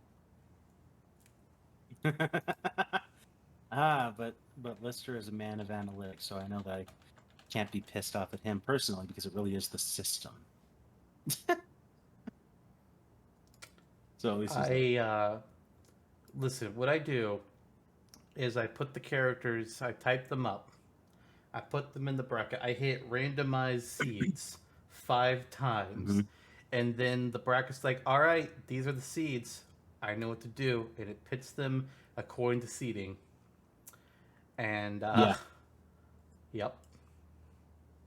Zael wasn't gonna win, but he would have won against Great Tiger. For sure. Oh, I'm sorry, we didn't vote yet. We haven't voted. Hey Moo, who do you vote for? Well, I guess Chell. Jonno, who do you vote for? I vote for Great Tiger because fuck it. Wow. Not really. I vote for Chell. All right. Well, last time I went last, I broke the mold and I voted for the loser. This time around, I'm not. It's Chell.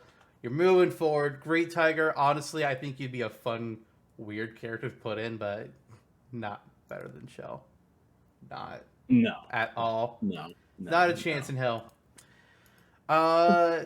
This one is gonna piss you off the most. This next one's just gonna infuriate you. I'm just gonna warn you right now. Break out the knives. Is this gonna hurt me or Moo? You. Because it's Master Chief versus Ronald McDonald. Oh boy. 2 fan favorites. I laughed when I saw this game and was like, well, shit. All right.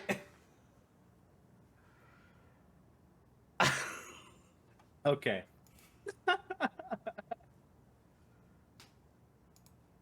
So, what did we learn about Ronald McDonald during this episode? We learned that the company has a lot of controversy. Yeah, with that's what we learned. Yeah. We learned that they have Mayor McCheese. That Grimace was originally a villain who had 4 arms and would steal milkshakes. It's wild. McDonald's is weird. Maybe Ronald can throw scalding hot coffee for one of his smashes or something. Oh wait, no, he has to have a taunt where he just drinks from the cup, and he just he just has refreshing. Yeah, and again his like down smash or something can be dropping an ice cream machine that doesn't work and just falls apart, or a down special. Who knows? I think that when we're approaching this character, it needs to be from the aspect of seriously fourth party, looking at the restaurants, observing the menu, observing how the restaurant works. Because there's a lot of games starring Ronald McDonald. There's also cartoons. Scarily enough, there's also Ron Ru, which could be a final smash. But in the games, he's just like riding on balloons, throwing sparkles. It's like, no, this character is demonic. So again, like Zach was kind of saying in our episode Curve, he could fight with giant French fries. He can stack people inside of a Big Mac and then eat them alive in a final smash. He can have a very high jump with his springy clown shoes. Sit down on a bench with his opponents and put his arm around them in a warm embrace.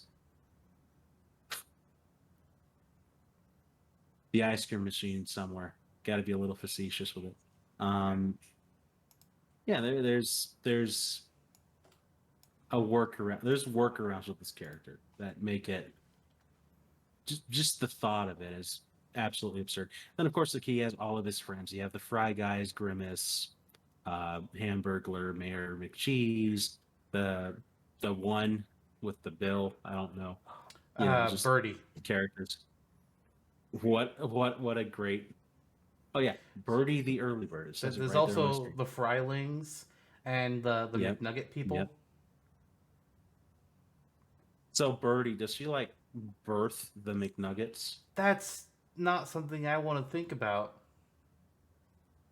Or is it just like Ronald has figured out a way to just like incise meat from off of Nope. the chicken without killing Let's not talk about that. We have So- a line, and that's past the line. You think you would have learned where the line is by this point? But clearly not. it? Yeah, just back to Chucky for me. He's on Smashtopia, by the way. It's on the wiki. So.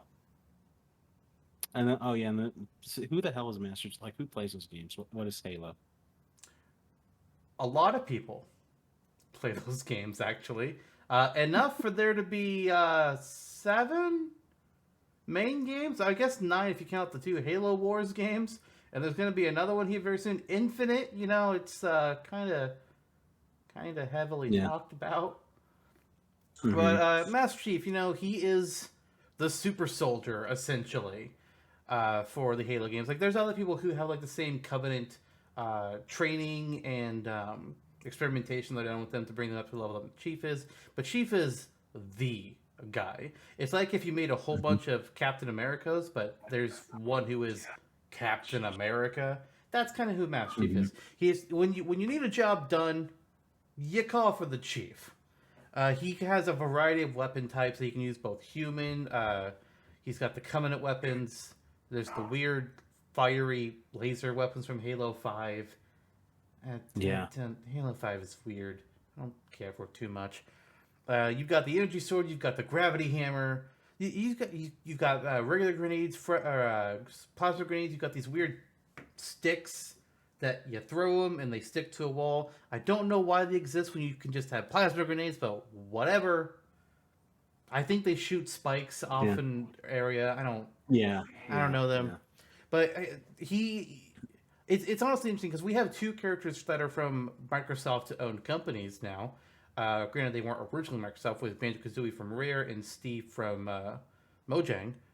But Chief is the Microsoft character. If Microsoft ever made their own crossover fighting game, he would be the first character that they reveal. He would be their Mario. Yeah. And two points I'd like to bring up for Chief. Number one is he would be the perfect end to a fighter pass for Ultimate. Finishing the fight. As you always say, Chief finishes the fight. It's got to be his tagline. It has to be. Precisely. Like, if he's not the final character, they can pick something else. But he's the final. If he is, it has to be finishes the fight. Yeah, absolutely. And speaking to Legacy, which doesn't really hold much bearing in Smash or Dashes, I feel like it does here, given that the character is mascot from Microsoft, given that the character has didn't create the foundation for first-person shooters, but Modernized. Contemporized them. Yeah, he brought them into the current space, and his name is just like me, so there's also that going for him. I mean, if Doom Guy and Doom are the grandfathers of shooting games, FPSs especially, then Master Chief is the father. He's like Doom Guy's kid. Precisely. Yeah. It's funny because we chose him over Doom Guy and Smash or Dash he was in, but I mean, and so and that was like more of a tactical character versus more of a raucous character. So we just chose a more tactical one, and again, it came down to the legacy of the character in that mashup. I mean, they are both very legacy, though. They are. Respect to both of them. And speaking of legacy, though, I mean, who who modernized fast food industry? who revolutionized fast food? Who created fast food? It was Ronald McDonald. You mean it wasn't Five Guys? No, I mean, there's you Five don't even like Guys. Five Guys. I didn't. Yeah. We had one here. Maybe I don't know. Maybe it's just like the one here. But I tried it and I was like, I ain't impressed. Five Guys or Fuzzies? I haven't tried, but listen, you call yourself Fuzzy's Tacos. I don't want to eat your tacos. Apparently, that's a chain. I was It surprised to see is. that. God. Not a no. And Moo's just in the corner Mm-mm. eating a fuzzy taco right now. That's gross. Well, That's I love mold. listening to my besties. All right, Moo. So, what do you think about these two, Ronald McDonald and the Master Chief? Thoughts? So in his own sick and twisted way, Ronald McDonald is such a fascinating well of obscene and nonsensical, just whatever you want to throw into Smash. So in a way, he could be very fun, but he's still Ronald McDonald. So I think in a game like Smash, which I think there is a really strong element of, I mean, it's a crossover game, so it's a very strong element of like loving the character. I can't say that anyone really loved Ronald McDonald like that. Master Chief, meanwhile, I agree. Father of shooters. I have played Halo.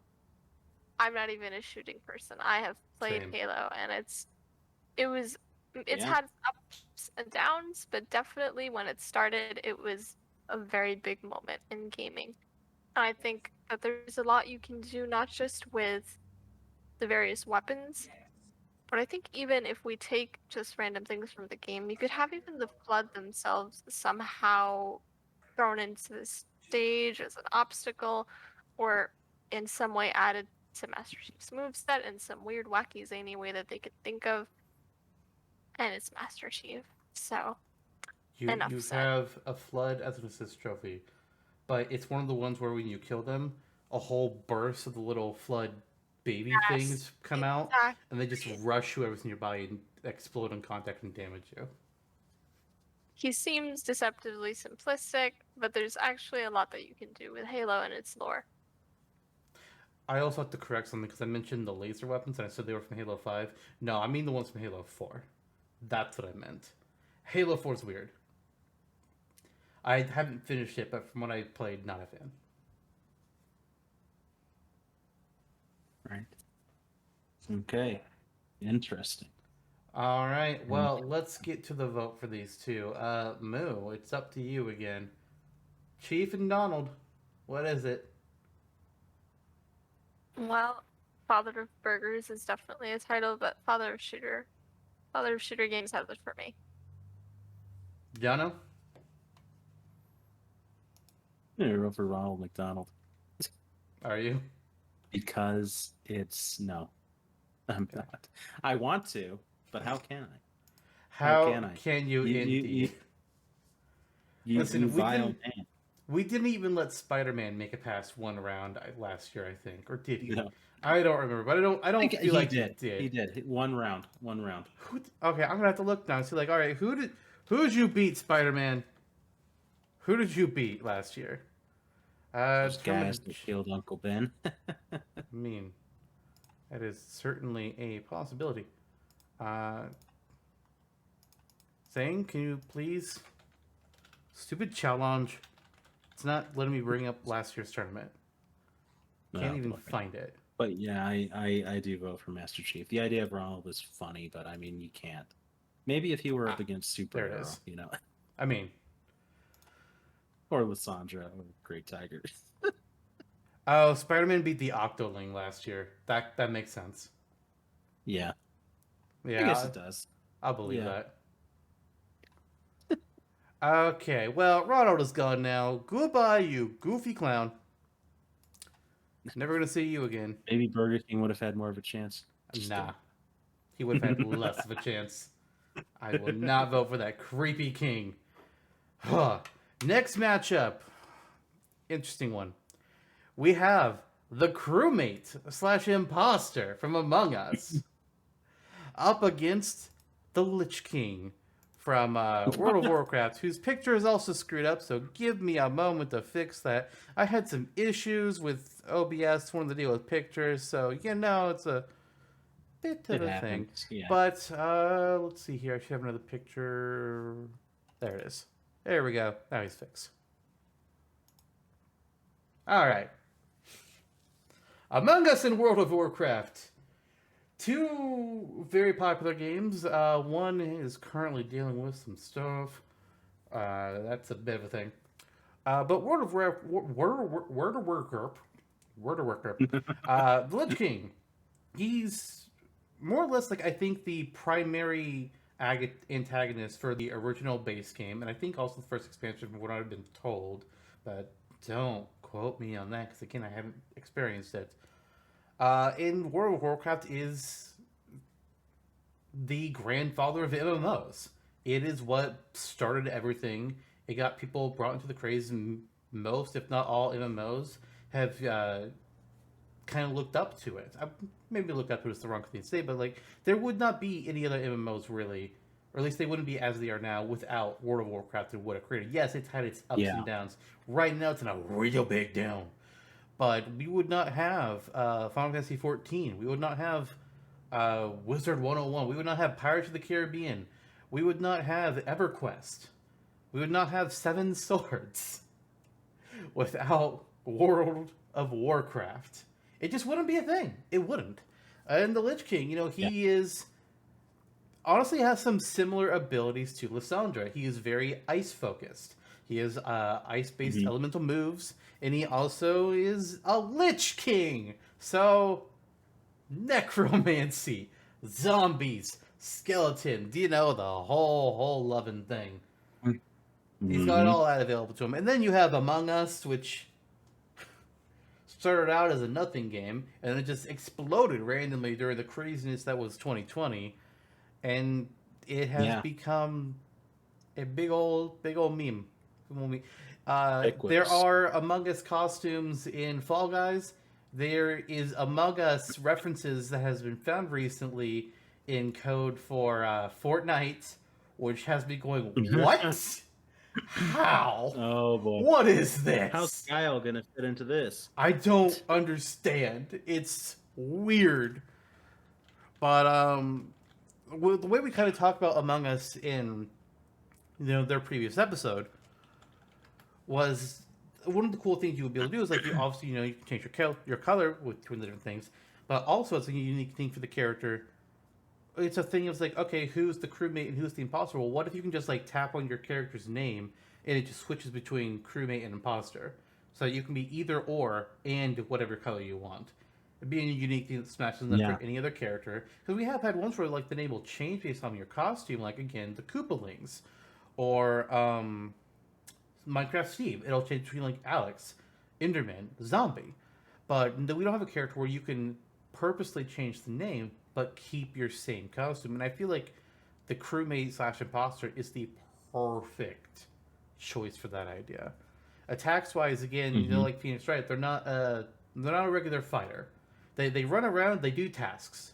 Whether that's fixing wiring, shooting comets, dumping the trash, vacuuming up leaves, filling up gas cans, realigning the engines, or whatever have you. But then there's the imposter who does kill with knives, guns, neck snapping, a giant needle tongue that just like pierces through something's head and kills them. It's weird. And the only other thing that really came to mind for things that they can do strictly is vents. They gotta have the vents in there. It'd be like a... I don't know if it'd be an up switch or a down switch, but it'd definitely be like a teleport of some sort. Like, come on, you gotta. Yeah. Very offbeat character. Again, pervasive. I don't think there's a bigger name in gaming, casual gaming at least now, than Among Us. Let's see. As far as then you have World of Warcraft. I think Lich King, obviously in terms of pedigree, has a one-up on Lissandra, because what you're getting at here is unlike Lissandra, where you have over 100 characters who are generally on the same playing field, and she's nowhere near the most popular one. Lich King represents the original campaign for World of Warcraft, being the primary antagonist of the original campaign for a series that is grandfathered MMOs, as you said. So pedigree is very, very top shelf. Yeah, and Very top shelf. like I feel like yeah. for non-World of Warcraft fans, Lich King is going to be the name that, like, if you're gonna recognize a name from World of Warcraft and you're not a fan, Lich King you have a high chance of recognizing. The only other one that I feel like might be super popular enough is Jaina Proudmoore. Anybody else, it's definitely unless you've played like one of the Blizzard's games, whether that's Hearthstone or I think they have a MOBA that like crosses over the various games. The other characters you're probably not going to recognize. Maybe like the orc character whose name I can't remember because it's not one I recognize. But otherwise, I mean, like having not played the games or seen the movie or any of that stuff, I kind of want to see the movie. In all honesty, there's that vague curiosity about it. I really should have for research before we did that episode. Now that I think, but I should have done that. Damn, that was a mistake. But you have better odds of a casual knowing who the Lich King is, or at least knowing that like he's a big deal. Yeah, it's the Lich King or Jaina for sure. Either that or you're like, I heard they put pandas in that one time. They did. There are pandas. It started out as an April Fool's joke, and they're just like, you know what? Let's actually put pandas in. And there's been like a bunch of expansions, and I could not tell you who any other villain is in World of Warcraft beyond the Lich King. I probably can't do that for most MMOs either, besides, again, like Final Fantasy 14, but that's because it's Final Fantasy, and I've actually been playing that one recently. Yeah, and so, you know, Among Us, I think, it's such an inclination, I think, for me to just go Amogus just immediately, because it's so hilarious. Yeah, the fungus Among Us. It's so entertaining just to think about. But the Lich King really does have a lot going behind the character. Moveset potential. He can unleash a plague. He can summon zombies and skeletons and all these various creatures from his tomb. Basically, has a lot of ice, as you said. Has rage-based buffs. Has just all of the things. He can rip your soul from its body, although I don't know how that would translate into Smash. So it'd be a Final Smash. Yeah. I mean, we saw Luigi lose his soul in the Castlevania reveal. Oh, so true. And he has mass resurrection for his allies. That would be a creepy Final Smash. And has some pretty decent healing buffs. Just scout. So it's interesting. It's so the Lich King is like the original Night King, and without a unsatisfying ending to the character. Yeah, precisely. It's like a good version of that. So and it's a brawny character too. Imagining him lumbering through the stage, playing as him and just unleashing like a Doria style ice attack with that sword. Yeah, would be pretty satisfying. I think so. This is a sword fighter who doesn't even need to really use a sword all that much. I mean, there's a lot going on. Ganondorf doesn't either. Yep. Then you can imagine the crewmate and imposter just snapping his neck. So, I mean, it goes both ways. I mean, that would be a tether. That would be a tether if there ever were one. Or a grab, rather. Sorry. All that said, again, we've had Moo in the corner. Moo has thoughts of their own and would like to pronounce them, I'm sure. So, come forth, Bovine. The bovine has come forth. I remember Among Us actually from its early days in 2018, and it's definitely much different now in terms of course, its awareness, and it's totally become maybe not an iconic, memorable game. We'll have to see as time goes on, but definitely very current. So it's kind of a meme pick, but at the same time, it does have a lot of culture in it. So I think it's cool. It could work. but I'm still the kind of player that really prefers more of a character Fair enough. being presented in games. So I think that is one of the downsides of an Among Us representation. We've Would had be that you're getting just a thing. we've had similar discussion with things like with all the avatar characters that we've gotten in Smash as of late. Uh, Smash 40 was quite a few.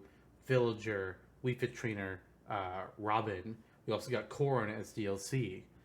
Uh, an Ultimate. I mean, technically, I guess Joker is kind of in that same line because Joker himself doesn't have like his own character. Like you can tell he's a bit of a bit of a snarkier character because with some of the dialogue options you have with him and how he acts, just like movement wise, but also Steve, the Dragon Quest hero. We've had a lot of avatars in Smash lately. And sometimes, it's, like, some of them I feel like are fine. Then you have ones like Byleth who just literally have no personality. It's like, okay, is this a character? To the I point don't where it's know. actually part of the story. Which is honestly the best positive I can give Byleth. That it's there's actually an in-universe reason for why he has no emotion on his face ever. It's because he can't. His heart literally does not beat, which is interesting, but still kind of weird. Yeah. Yeah. Yeah. Yeah. Okay. Well, are we gonna VOTE? Yes, and you start. Okay. For the reasons I've already mentioned, I'm voting for the Lich King. Crewmate and Imposter would be very fun. As Moo said, though, it's I guess it's not necessarily like character over concept. It's just for me, it's what's going to last, have a lasting impression as a character and as a series. And I just think Lich King has a lot more going for him. Okay. As for me, I kind of feel like I could go either way here. Mm-hmm. Because I think while Among Us is very much a meme thing right now, there's the big question of like, will its legacy actually last? Hard to say. I think it's going to last longer than Fall Guys. That's why I voted for it in its original matchup. But will it go beyond 2022? Don't know. We know the devs are hard at work at adding more content to the game, which I think is amazing. Especially the fact that they chose instead of making a whole second game like was the original plan, they're just like, all right, people really love this. Let's not charge them for a second game. Let's actually go back and fix our coding and make a better game out of this one.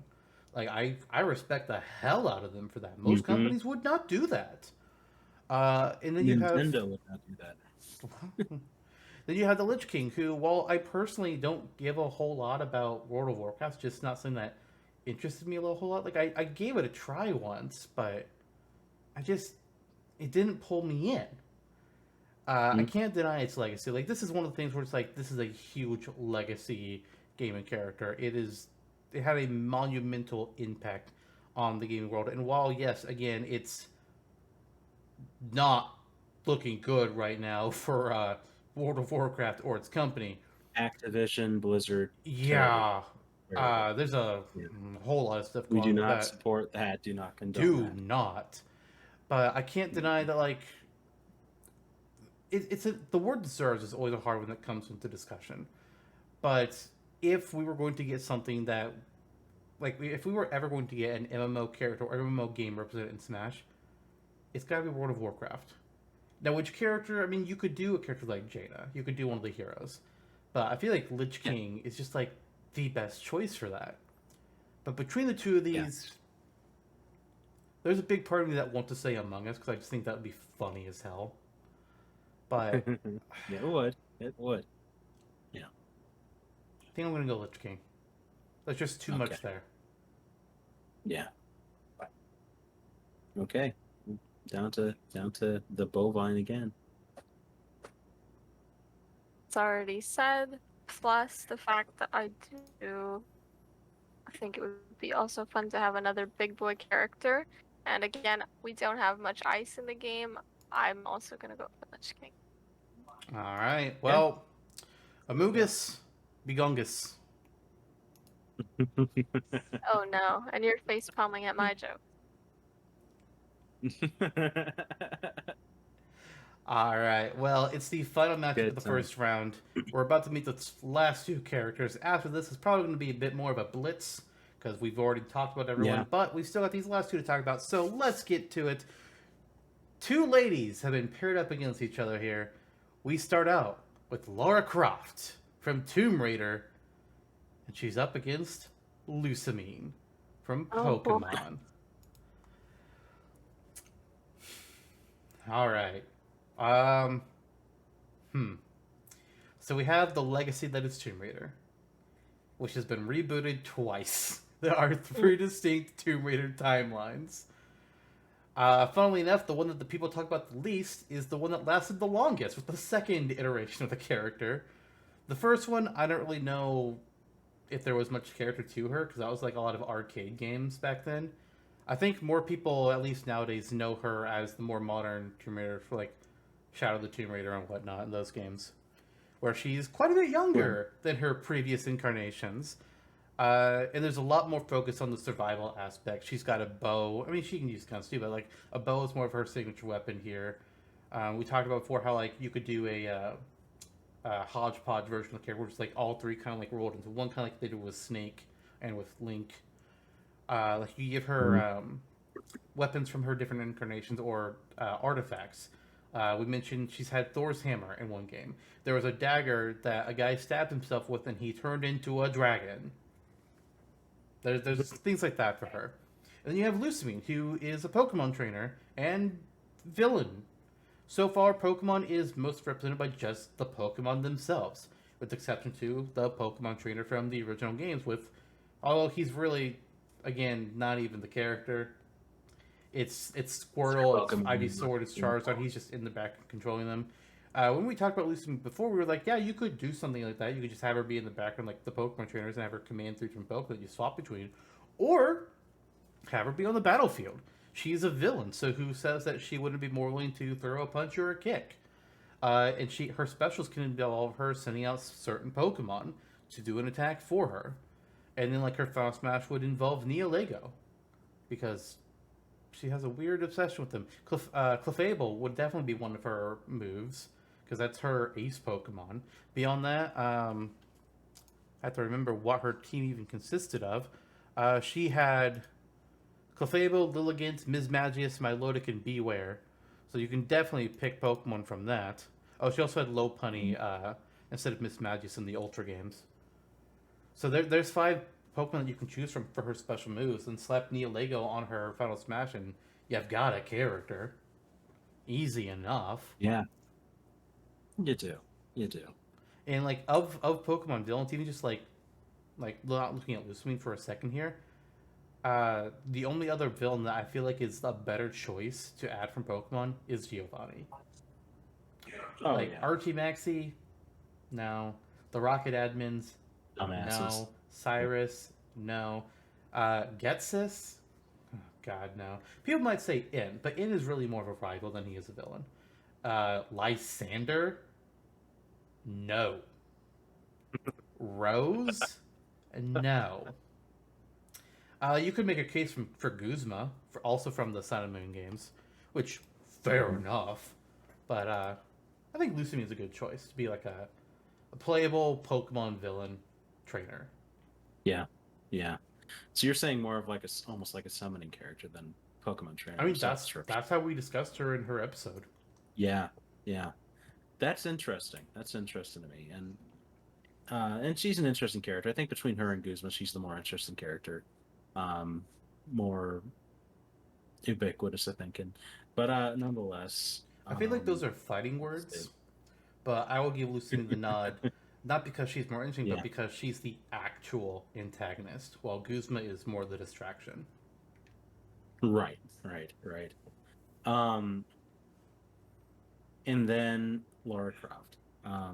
This will be something that Moo can speak to better than all of us, but at the same time, I think that it would be interesting. I think that if we're approaching her, Yeah, you definitely have to pull from the overall series. I think that the dual pistols are necessary, Final Smash or not, just for starters. Then you pull. But I think the primary pull will be from the latest reboot, with the younger character, more realistic Tomb Raider. Um, all three very solid games. I'm happy that they're continuing the series. It would be interesting to have a survivalist aspect to the character, whether it comes in the form of crafting or using a bonfire for God knows what. Um, would be interesting. You can have tether recovery with ropes, whatever, rope arrows. She has various arrows at her disposal along with the bow. The bow's upgradable, have various guns. Fight with a pickaxe, fight with a hatchet, fight with a crowbar. And then there's all sorts of supernatural elements, right? Like Tomb Raider games always start out where you're like, okay, there might be a realistic edge to this, right? And then you're just like, oh no, that shit was real. Yeah. So and that's why she won against Nathan Drake in our matchup with her and him, because her elements, the supernatural elements to her stories are more tangible, and the artifacts are more interesting that you can pull into for, say, a Final Smash. Yeah. So there's stuff there, and again, the legacy of the character, which we don't always take into consideration in Smash or Dashes because this is whatever we want. At the same time, I feel like it did come into play for some characters, like a Master Chief. Yeah. All said,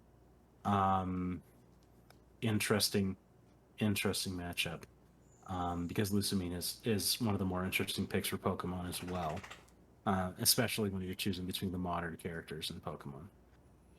So with that said, we will, as always, defer to Moo and see what we can pick from the mind of a cow. I definitely agree that if we're looking, especially at specifically our villain characters, Lusamine is probably the most interesting. I think Giovanni definitely has that iconic element, but in terms of a real character, I think definitely she makes a strong case. And you do get to pick a lot of interesting Pokemon that maybe if we were just selecting a random Pokemon to put in game, we might not think of. So there's definitely that element to her, both as a character and in gameplay variety. Mm-hmm. But as Jonno said, there's a lot I could say for Tomb Raider. There is. So, well, there's what he already said, of course. I also think that there would be a fascinating slowness to her, I want to say, that I think she's not a bulky character at all, right? She's not very large, heavy, anything, but I think her fighting style would definitely be a bit more on the slower side with the, I guess, almost gritty style of Tomb Raider, and the fact that she is supposed to be like very normal compared to maybe the things that she's fighting. Right. And I think it's also just she's very messy. I think more so than Nathan Drake, there's a lot of this very determined, pragmatic nature to her that gives you a lot of options, as John already said, with her weapons, but also, aside from even the scavenging thing, she's very tricksy. So I think it opens a lot of possibilities, and we would take a while to list all of them. So I think We have a whole episode about it. as you guys do. So I think there's just a little bit more of an edge there, even aside from a personal bias of who I like as a character. I think when you compare Lusamine's Pokemon that we can draw from, and then this very large scope of the gameplay of Tomb Raider, it's just a little bit unfair in my head. Yeah, you are right. There is a visceral nature to Lara. There's a trickiness to her character. In the stealth portions of the game, it's pretty interesting. She's a cunning character, and if you could display that in some of the moves that were available to her, I guess it would be all the better. So, point taken. Interesting. Okay. Well. All right. Starting off with me, I suppose. So both these characters have merit in their own different ways. Most of the characters we're talking about, or have talked about today, rather, have merit in their own different ways. A few, maybe less so. But between them, we have what is a very, again, another character who has a deep gaming legacy with Lara Croft. Many other games, again, would not exist, or at least not exist in the same way they are now, without her in her series. Nathan, Drake, and Uncharted being one of them. And then we have Lusamine, who would be another villain rep, and also a summoning-based character, which Smash does not yet have at this point. There's quite a few archetypes and niches that Smash is just flabbergastingly missing. It's just kind of odd what some of them are like. How is there no samurai-based fighter in Smash yet? It's so odd. You'd think there would be. We've got a couple different ninjas, arguably. Right. Between the two of them, though, honestly, I would be okay with either of them getting in Smash. Again, there's so many characters in Smash that I would love to see. Or rather, so many characters in existence that I would love to see in Smash. I could name 100 characters that I would love to see. Ranking them would be another story. But between the two of them, between who I want... Jonno, you know how you've had a thing for a while about how you're just like obsessed with a stance change character? And it just like feeds into everything? I'm kind of that with a summoning based character. I really want a summoning based character to be in Smash. And Lucy would be a good option for that. Is she the best option? Arguable. Very arguable. Mm-hmm. You could say a Pokemon trainer of some sort is the best one. I, again, don't know. Byleth could have been that. But, I'm trying to justify this in my head because I know what I want to pick. But I'm also things like... Yeah. You can just pick it. That's and I'm probably going to, like, honestly, it's like the last matchup. I wanted to say Crewmate. I really did. I wanted to say Crewmate over Lich King, but I ended up not doing it, largely because of Legacy. This time around, I'm not doing that. I'm saying Lusamine. Okay. Respectable choice. Who's next? Moo is. Well, I do agree. The summoning niche would definitely... I mean, it doesn't exist yet. It would be a great, fun, totally brand new thing to throw to Smash. But I am entirely here so that I can represent some bias. So with that bias, I do have to go for the legacy of Tomb Raider, the fun switch-ups you could have with Lara's moveset, and of course, the kind of fish to water element of Tomb Raider and Smash having this platforming nature to it. So, yeah, basically, long story short, I'm a Lara Croft fan. Fair enough. Fair enough. Jonno, it's your turn to break a tie. Yeah, comes down to me. Yeah, it's interesting because it's a battle of archetypes, as you're saying. We don't have a summoning character, as you say. Lusamine can be a convincing summoning character, representing Pokemon in a way that maybe wouldn't infuriate Smash fans with another Pokemon inclusion. Would be interesting. It's definitely one of the more interesting ways to represent the later series as well. Here's looking at you, Incineroar. Incineroar. Mm-hmm. And then Laura represents kind of those third-person shooter, survival titles. Interestingly enough, adventure titles, just action adventure. It's a genre that's been pervasive for decades and hasn't seen much of anything in Smash yet.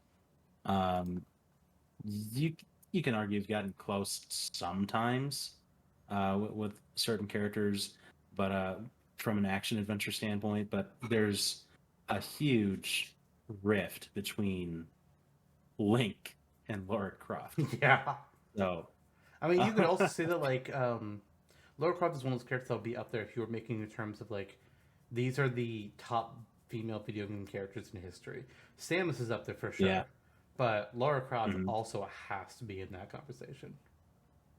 Agreed. And Yeah, and just top video game characters I think ever. Like Yeah. just one of the most notable franchises. And I'm not even really coming from it to my vote from that standpoint though. Just from what I enjoy more myself, which in more recent years has been Tomb Raider, so I'm voting Laura. All right. So, Fair enough. There it is. mhm. Round 1 is done. We've talked about all the characters at this point and their capabilities. At this point, it should be much speedier to go through things because we don't need to rehash it all. So, Mhm. 8 characters are left to go with. Starting off the top of round 2, we have got Funky Kong against. Gotta find where he went in my thing. Kazuma Kiryu. We got the Funkster versus the Yakuza.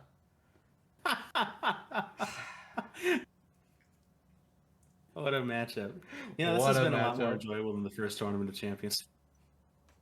I mean, Midna's not beating all your favorites, so there's that. Yeah. The flow is a lot easier. Is basically what I was getting to. But okay. You're welcome. What is there to say? Oh, thank you. Yes, we should invite farm animals onto the show a lot more often. We're very friendly. We I are. I mean, mean, we we've have a got monkey. 2 of them here, but also true. Yeah. We've we also do. got a dragon. Yep. We Squirrel is had there. a toad. All right, thank you, Lister. Goodness. She said thank you, Lister, for being here. Oh, you're welcome. I'm confused about that. Anywho, these two, I really don't feel like I have a whole lot more to say about either of them. I probably don't have a whole lot more to say about any character at this point, in all honesty.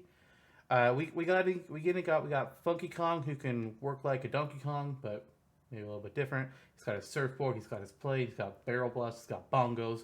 And we have Kazuma Kiryu, who can just like beat everybody up with various styles while styling on them. So it's really all I got between the two of them. Yeah, and they're both funky in their own way. Fair. Yeah, it's interesting this matchup for me too. Let's just see what Moo has to say first. I think they're both very wacky in their natures, so I actually would really not mind either of these. I'm pretty for both of these, but I would say it comes down to the fact that Funky Kong is another Kong, and Kiryu represents a brand new frontier with both Yakuza being a new series that's being represented, and also he would have more of a distinction in style that we wouldn't necessarily 100% have with Funky Kong. Fair enough. I take it then that your vote is going to be for Kiryu. I'd say yes. All right. Jonno, who is your pick between Kazuma Kiryu and Funky Kong? Yeah, Moo is arguably right. I mean, it's all objective, but all the same, you get you get more for your buck perhaps with Kiryu because you're introducing a whole new franchise. It's so naturally so, and it's the aesthetic flair is there. That's how he won out in this first matchup here for me. Even though I haven't played Yakuza games yet. Even though I want to, I might get into Judgment as well. I think that's an interesting setup for a title, taking the Yakuza formula from a detective standpoint. Interesting. In the meantime, though, Funky Kong is another Kong. That's why I'm voting for Funky Kong. I was not expecting that. I respect that. Yeah, it's I've had a long-standing love for Donkey Kong Country, and Funky Kong is a very entertaining character, and we've talked about what's available to him. I just like Funky. I at this point, it's just since I don't know Kiryu enough, even though I should. Gaming just doesn't have the time for it that it used to for me. I'll go with what I know and what I enjoy. So, okay. Well, I was honestly not expecting that. I thought it was going to be just an easy win for Kiryu. Wow. Huh. Okay. So between the two of them, again, we have Kiryu from Yakuza. I'm not familiar with it, which is a major negative for me. It's hard to really judge something that you don't know. Then there's Donkey Kong, where when you've seen one Donkey Kong Country be played, you've more or less seen how they all can be played. Each character has their own little things. So like Donkey Kong, he has his role and can carry barrels better. That's really it. He kind of sucks. Diddy's got his cartwheel. Dixie has her ponytail pinwheel. Funky's got his surfboard. Cranky Kong has his pogo stick. And it's been brought up. Hey, Funky Kong is just another Kong. However, there's only Yeah. two Kongs in Smash. Now, if Dixie or Cranky were already, and then be like, all right, I kind of get that. It's like the space animal trio from Star Fox, but there's only two Kongs in Smash. King K. Rool, not a Kong. So I'm gonna go Funky Kong. Honestly, I have more current interest in seeing what he can do, and in Donkey Kong Country itself. Not to say anything negative against Yakuza, I just don't know it well enough. Someday I'll have to rectify that, whether that means playing it or watching it. But as of right now, I ain't know it. So it goes. This is funny. This is probably the first match of the entire game that could be summed up as this is what happened because you and me are dumb. So I mean, there have been other Smash Dash episodes before where it's just like, yeah, we don't know this. Maybe if we did, we'd Yeah. vote for them. And then there's been times where it's like, hey, I know this thing now. I wish I voted for them. People say, "Why did you even put it on the show?" It's like because we can. Because we can. And we do what we want. Uh-huh. And honestly, if we kept strictly just things that we know, then it would be kind of boring. Yeah, it would.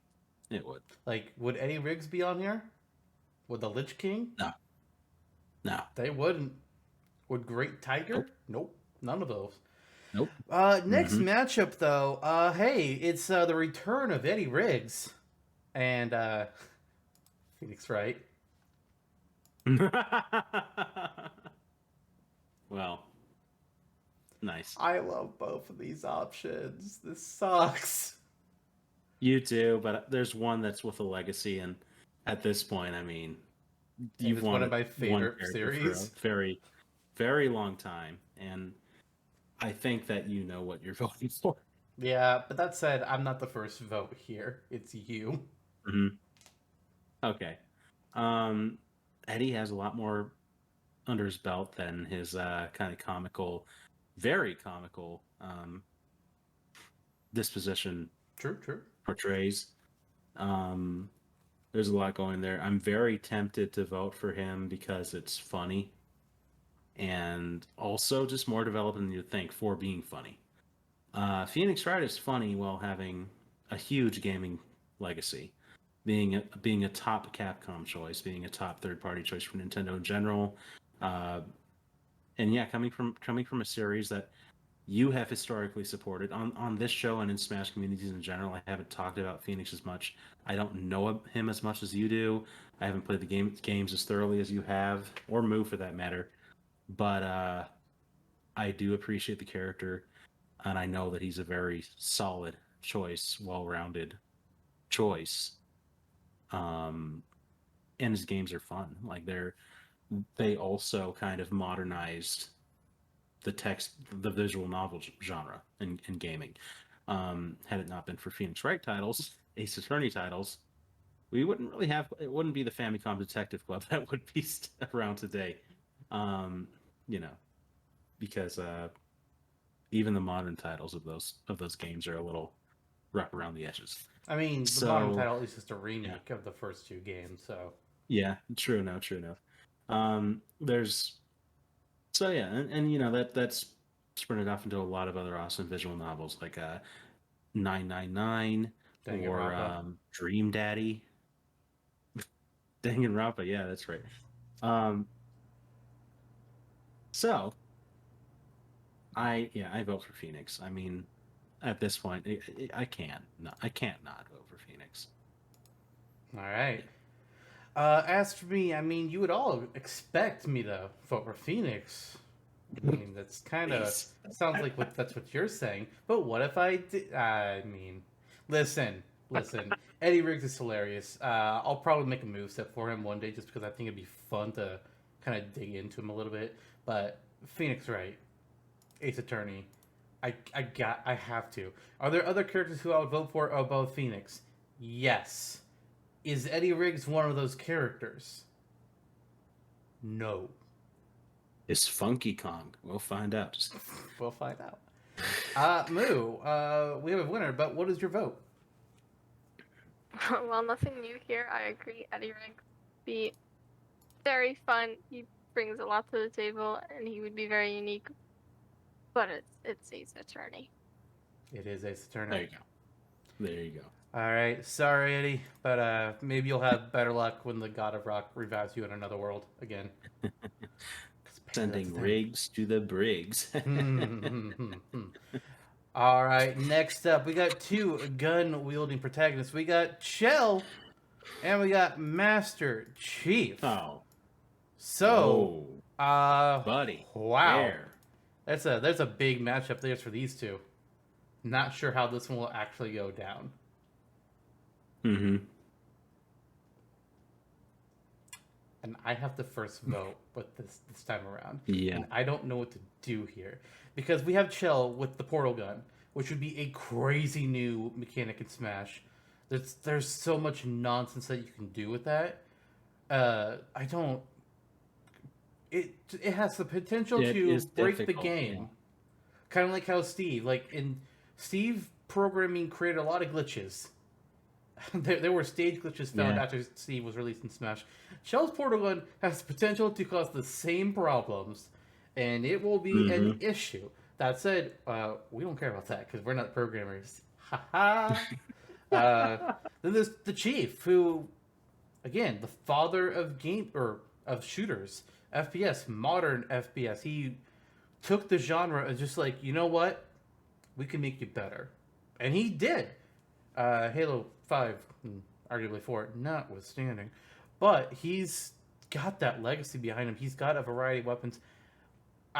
While I personally don't really care about Halo and its story, like it's just shooter games aren't my thing personally, I can't deny what it did.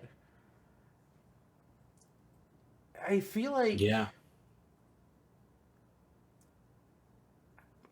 it's a hard one, isn't it? This is a hard matchup. This is man. I think it's the toughest one. So far, yeah, it's the most even, I think. Mm-hmm. But I think I guess they both have a legacy, arguably, yeah. Yeah, they really do. But I gotta go with... I mean, every time I think, like, I'm about to say their name, I pause. Like, am I about to say that name? Am I saying it? Yeah, I'm saying it, Chief. Okay. Fair enough. Me Moo. next? Nope, it's Moo. We have next. an order. Okay, we have an order now. Okay. So, Chief is very iconic and beautiful, and Halo's got a lot going on that's fun, and you could get the Halo theme in Smash, but as fun as I think you can make Master Chief, and you can definitely do stuff to make him stand out, unique, fun, Chell just on principle has a lot that could be happening there, and I agree, it could either be very ridiculous and game breaking or maybe a little toned down, but either way it would definitely be, just in an immediate sense, a very standout game changing character to throw in there, and I think it would be very fresh. That is true. Also, arguably the best choice to represent Valve as a company. Yep. Mm-hmm. Okay, interesting. So it sounds like we have one for Chief and one for Chell, which means that I have a choice on my hands that could very well, not to presume, it could very well determine the entire game. So, on one hand, you have a character with an arsenal behind them of just various tactical weaponry that could be used. who has an insurmountable legacy, probably the greatest, arguably, legacy of any character that can be chosen, period, for Smash from here on. It's definitely arguably. Mm-hmm. Unless you want to toss L Block in there or Space Invader. Well, L Block did Turkey win. Finster. L Block did win the Game of Yuki's character poll one year, so Oh, don't I know it? I help with that. that was a year. It Uh, occurred. Happy about it. yeah, it happened. But Chell is so interesting because Portal is a very, very celebrated game in its own right. So you're not just putting Master Chief up against mincemeat. Valve being a major, major company. Without Chell, maybe we wouldn't have Steam. This is a huge platform. So Yeah.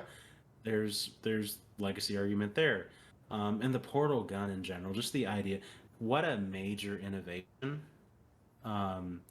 The idea of just like having an item like the red shellback and having it transport between two separate portals in itself, it's kind of very entertaining. And I wonder about the fashions. I mean, there has to be limits. Like I don't think like Samus using her mega laser would go from one portal through the other, although that would be awesome. Yeah, Final Smash would 100% ignore the portals. They have to. Yeah, precisely. But all other moves and items and whatever being on the table, it would bring a mess, and I do mean that in as disorderly a way as I can express it, to the table as possibly any other mechanic could. We're getting to the point in Smash where thinking outside of the box is getting harder. You're approaching 100 characters pretty quickly. Yeah. So even with the third-party options, it's thinking about it's difficult. It is difficult. You have Steve, which is crazy and a major accomplishment. So really, it's are we choosing a Steve-like character with a massive legacy? Are we choosing a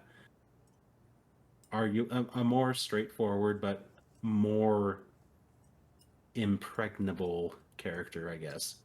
No wrong answers, which is what makes it hard. But okay, so at this point, I'll vote for what I think will be personally more interesting.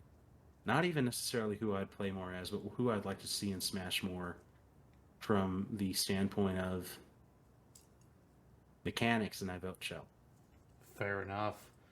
The portal gun is definitely a huge argument for Chell. Just having that alone is just like a huge reason to even consider. If she didn't have the portal gun, it'd be like, why? But with that, she just has so much to her that can make her incredibly interesting. Yeah. And now you can blame Kelly Jelly for all the mad Master Chief fans out there. So Not my fault. Not my fault. it wasn't. I'm look clean. At you. You're the last frontier. Yeah, you sure are. All right, last matchup of the second round. We've got the Lich King and Lara Croft. Two huge historical gaming characters. The legacy is real. And you're up first this time. Oh, Lewis. Okay. Okay, so we have series in their own right in their genres. But I think when you compare representatives for them, World of Warcraft being an MMO, there's, as important as Lich King is, he's not exactly persistent in the game. He's not relevant the entire time. Lara Croft, as we've said before, kind of an insane level of legacy here. And also she's just fun and has more character going on, and I think there's more of a personality that would come through even in the fighting compared to Lich King. So I'll have to say Lara Croft. Fair enough. Fair points. Jonno. Okay. Yeah, I mean, running for time here or whatever, since we're going to have another round to go and so on. Yeah, I vote for Lara as well. For the reasons Moo has stated. I'm more attached to the character. We're coming back to this point.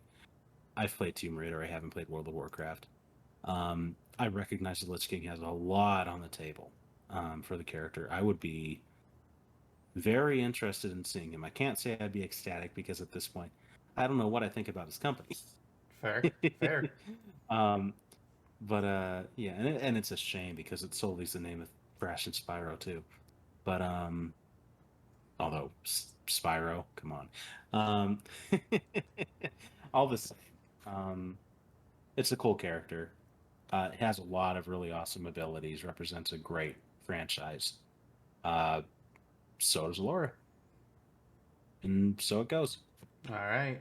Well, for me, I'm going to go ahead and say Lara Croft as well. Lich King, he has his legacy to him. And while he is like the recognizable character for World of Warcraft, Lara Croft has just been in the gaming sphere so much more than him. And even if we're looking at just as a legacy thing, I feel like she's got it more than he does. Because not only does she have the historical legacy, but she has stuck around multiple incarnations, but she's still stuck around. Well, Lich King was, he was there.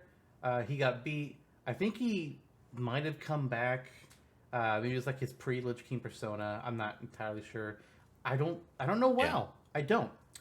But it's Lara Croft. Owen Wilson would be proud. There you go. Okay, sweet. All right. We got our top 4. So let's see here. We're starting off with Funky Kong and Phoenix Wright.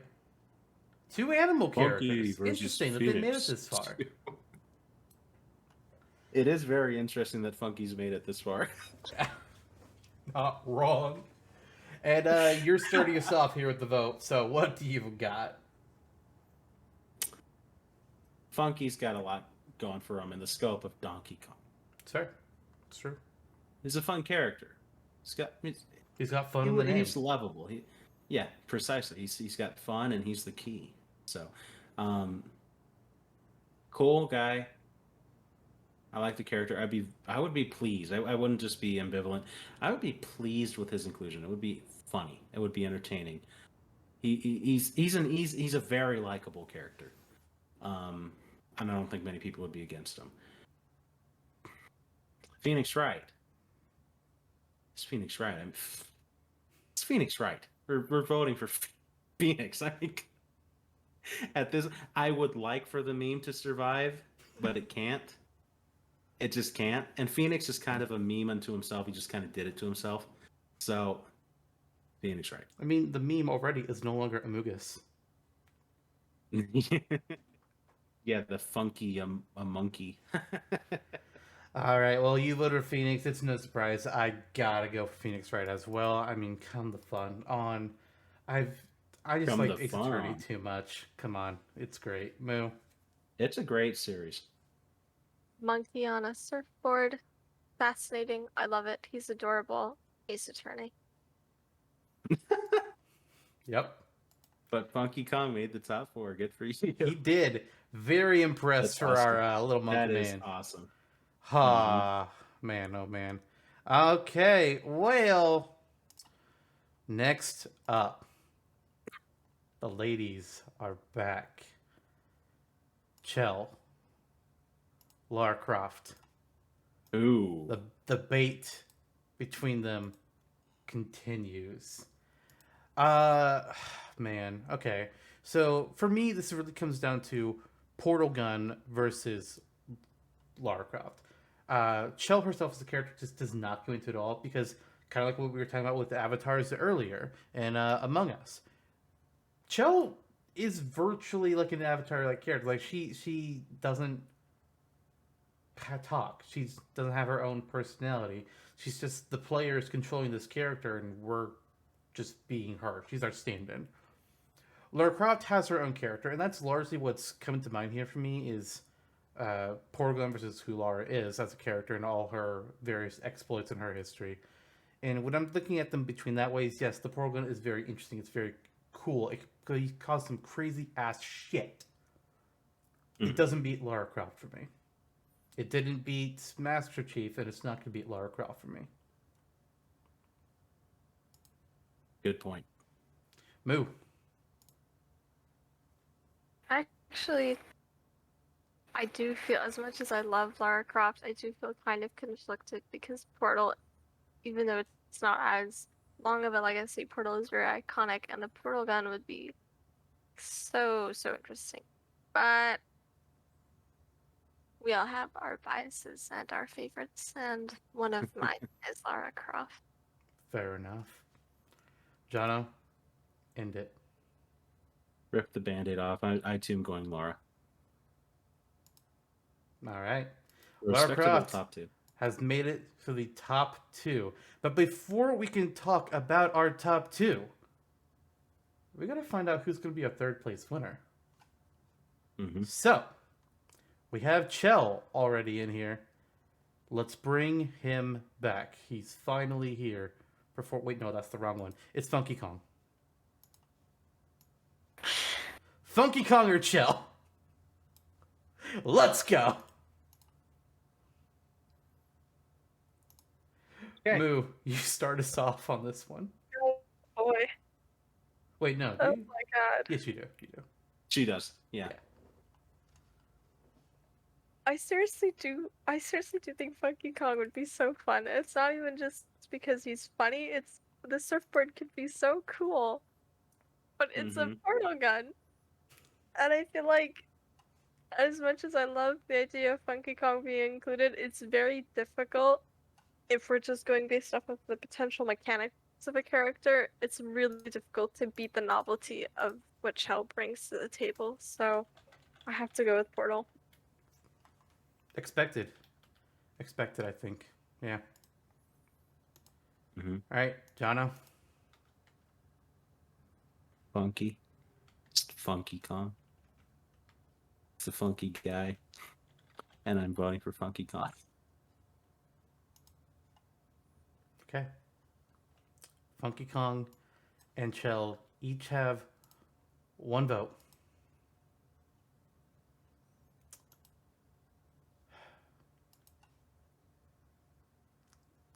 Funky is fun. There's no denying. But I feel like in this case, Portal Gun can win the day. So I'm going to go with Chell. Okay. There we go. Instant Funk. Before we move to the final match, I just want to talk real briefly about last year. Last year, we had a character who had been in a lot of ties. And they ended up winning. Also, last year, apparently we did not have a third place bout, because I'm looking at the bracket, and it doesn't exist there. So I'm like, what the hell was I thinking?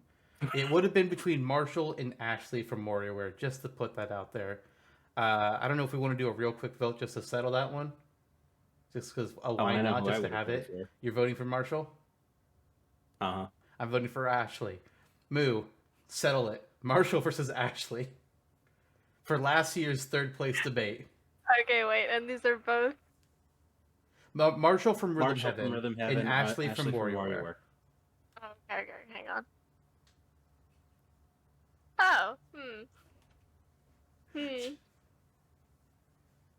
Ashley, I like the vibe of WarioWare. Jonno is mad. He is mad. Marshall is also a tie every single round, I'm pretty sure. Wow. So that was a thing last year. Last year was rough. So that means the final official votes from last year had Marshall being fourth place, Ashley in third. Shantae was our second place winner with Midna coming out on top. This year, Funky Kong is in fourth. Chell is in third. And our winner will be either Phoenix Wright or Lara Croft. Jonno, you start. Well, I am viewing this final round from the lens of assumption I have two co-hosts today. Both I would consider Actually, you know friends. what? You have a good point here. You need to be last. So, yes. Perhaps I should be last. Yeah, I think you should be. Listen, Tomb Raider's great. I'm assuming I've never played it, but I can't ignore what it's done, and I'm not going to because I mean I've said it's great. Laura also history, but for me, I like Ace Attorney a lot. I found an English patch of Ace Attorney Investigations 2, which stupidly has not been released outside Japan, and I fucking loved it. Ray Shields, great character. Oh my god, he needs to appear in the main games. Please, please come back. I'm playing the Great Ace Attorney Chronicles now. I started the first case earlier today. Haven't finished it yet, but you know, I'm in there. I'm playing it. I'm happy that it's finally gotten an American release. All that he got it first before Edgeworth's second game, but again, whatever. I gotta go Phoenix. He's it for me of this entire bracket that we had today. He was my number one, and he has to remain that way. Moo. These are both really, really exceptional characters and games. I love both of them a lot. Both very fun, and they both hit two separate but very enjoyable niches, both the gameplay and the personalities of the characters. That said, I do love Phoenix Wright. I'm pretty sure this is the vote we're all expecting from me. I do love Phoenix Wright, but he's not a fighter. And I think that non-fighter in a fighting game is a lot of room for creativity, and it can be fascinating and great. But it's not as, I guess I should say, a pressing need in a way for me as a personal opinion. And it's kind of like, yes, you can do something new with him, and I'm sure if they included him, it would be a grand old time, but it's almost like I've scratched the itch already with Marvel vs. Capcom 3. Fair. So, Very fair. love Phoenix Wright, but I think just the premise of having Lara Croft getting to shine and seeing how they might portray her in a fighting game is kind of doing it for me. So I'll be our initial Tomb Raider vote. Jonno. Settle it. Finish the fight, Jonno.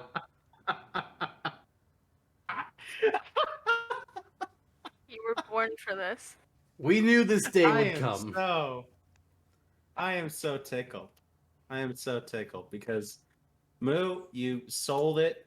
You played into the part perfectly, as did you, Lister, because you both voted for who I needed you to vote for. So that way, I could decide which one of you should I betray. Oh, Jesus. Who He's the imposter! We found him! God. Shit! enact vengeance upon? Do I enact vengeance upon Moo for voting for Ashley 5 seconds ago over Marshall? Or do I take years of torment off on Zantok I'm pretty sure I'm the one who's been tormented more than you. into the death of all of my favorites last year? Let me remind you, this Midna podcast could was win your the idea. Tournament of Champions. And I'm not the only one that voted for her. 7 of my good friends All betrayed you. at the time all betrayed me. Jacob, Lister Eric, and Trevor. I think Moo might have been one of them. Kelly. You can't All of confirm you. that. I can't confirm it right now. I'll look back. Actually, I mean, we had a lot of people who, like, even after the podcast, you asked them just to be like, if anybody would vote for you. And even Trevor voted against you. And it was like, not a single person that you messaged chose Marshall. It Not was a single one. Julius Caesar. It was a Julius Caesar moment for me. It's like even you ate too, Trevor. And he was like, yeah. It's like today when he was commenting on that photo of himself looking like Andy from Toy Story. He's like, yep. He's like, yep, back then. So He remembers. yeah, and let's look at it in retrospect, right? Like all the people who betrayed me back then, Kelly, Jake, Trevor, Eric, they would all vote for Phoenix Wright. It's a game that really made them thrilled in the same way it did you. It's a series that has stood long and tall for many years, and it's very close to Nintendo's heart as well. Which is honestly ironic because Capcom doesn't pay it much attention. They don't care about Phoenix Wright Funnily that enough. whole lot. Yeah, funnily enough. And then Tomb Raider, yeah, I mean, I like both of these series. I like them on a fairly even plane. I'm not actually going to look at it from the case of revenge because that's stupid. It's funny, but it's stupid. Because if I did, Phoenix would be dead on arrival. Let's just get that out of the way. Luckily for you, I'm voting for Phoenix. Luckily for you, I am voting for Phoenix, you bastard. You everything. I am voting for Phoenix because the non-fighter aspect, true enough. He wasn't in Marvel vs. Capcom. This I don't know. There's a nature about the character, about Ace Attorney as a franchise. Even though he's not my top Capcom pick, Capcom has a lot of fighters that would work for Smash. They're a very prolific company. They're arguably the best company in terms of having the most potential for characters. I agree, which makes it even odder that there hasn't been a character in the Fighter Pass yet. So maybe your dreams will come true, and Phoenix will be the last character in the Fighter Pass. It's a distinct possibility. Him, Chief, whoever. Laura, maybe, but we did get Sephiroth too for Square. I love Laura. I'm very glad she made it this far, and it makes me kind of sad that it fell in my hands because I would happily vote for her in most situations. Just this was I think that there's an aura about Phoenix in the Smash community this time around that begets it. It's like if he were in, it would just be very satisfying as a Smash fan. Yeah, very satisfying. So just kind of projecting that into reality, hoping it happens, and that's why my vote is where it is. But I would love Laura, and I'm happy that she got second. I'm unhappy that Funky Kong got fourth. The only negative I have to that Marshall say, got, yeah. The only negative. Hey, think of it this way: Funky Kong and Marshall are on the same playing field. They are equals. They are equals, just like me. So we're all fourth place losers. Yeah. The only negative I really would have to say about Phoenix Wright being in Smash is that most likely, seeing how Sakurai, especially with the third party characters, tries to make them not just be them as much as possible, but also represent their game and make their game be in Smash as much as he can. Again, like he did with Tekken and Minecraft recently. I feel like what he would do with Phoenix Wright, I probably in reality would not like it, and I would not enjoy playing as him, which would be a major disappointment. Like, I love that Mega Man is in. I love that Steve is in. I love that the Duck Hunt Dog are in. I don't like playing as any of them, which makes me a very sad Zantok. Agreed. Yeah, and I could see Sakurai being a guy who would come around and say something like, "Oh, as Phoenix, you must gather evidence on the stage while you play," or which is blah blah Marvel blah. vs. Capcom. That's how they do it with him too, and I wasn't a fan. Yeah, it was bearable. It wasn't. Not every character needs to be built on their gimmick. Like, they can have a gimmick, it's fine. But when the character relies on their gimmick and they have to use it, that's when I'm not happy about things. All the same, though, Ace Attorney is a very strong franchise. I'm happy that it got first. Yeah. Would have been happy with Tomb Raider in first, but oh well. We were very happy to have Moo on, and we were. Thank you for participating and making this so much easier than last year. You have no idea. Yeah. Like, holy cow, you and I agreed a lot more this year than we did last year, so that was also a nice thing. That was a plus. We had a lot less debates. We did. Although when there would be debates, it was useful to have a third person. Yes. Absolutely. Absolutely. Good Lord. It's Talking definitely showed about us that innovation. future Tournament of Champions require a guest. Who will it be next year? Don't know. We'll figure it out then. That's an All odd right. name for a person. Yes, it is. But with that, season 2 of Super Caspers has officially come to an end.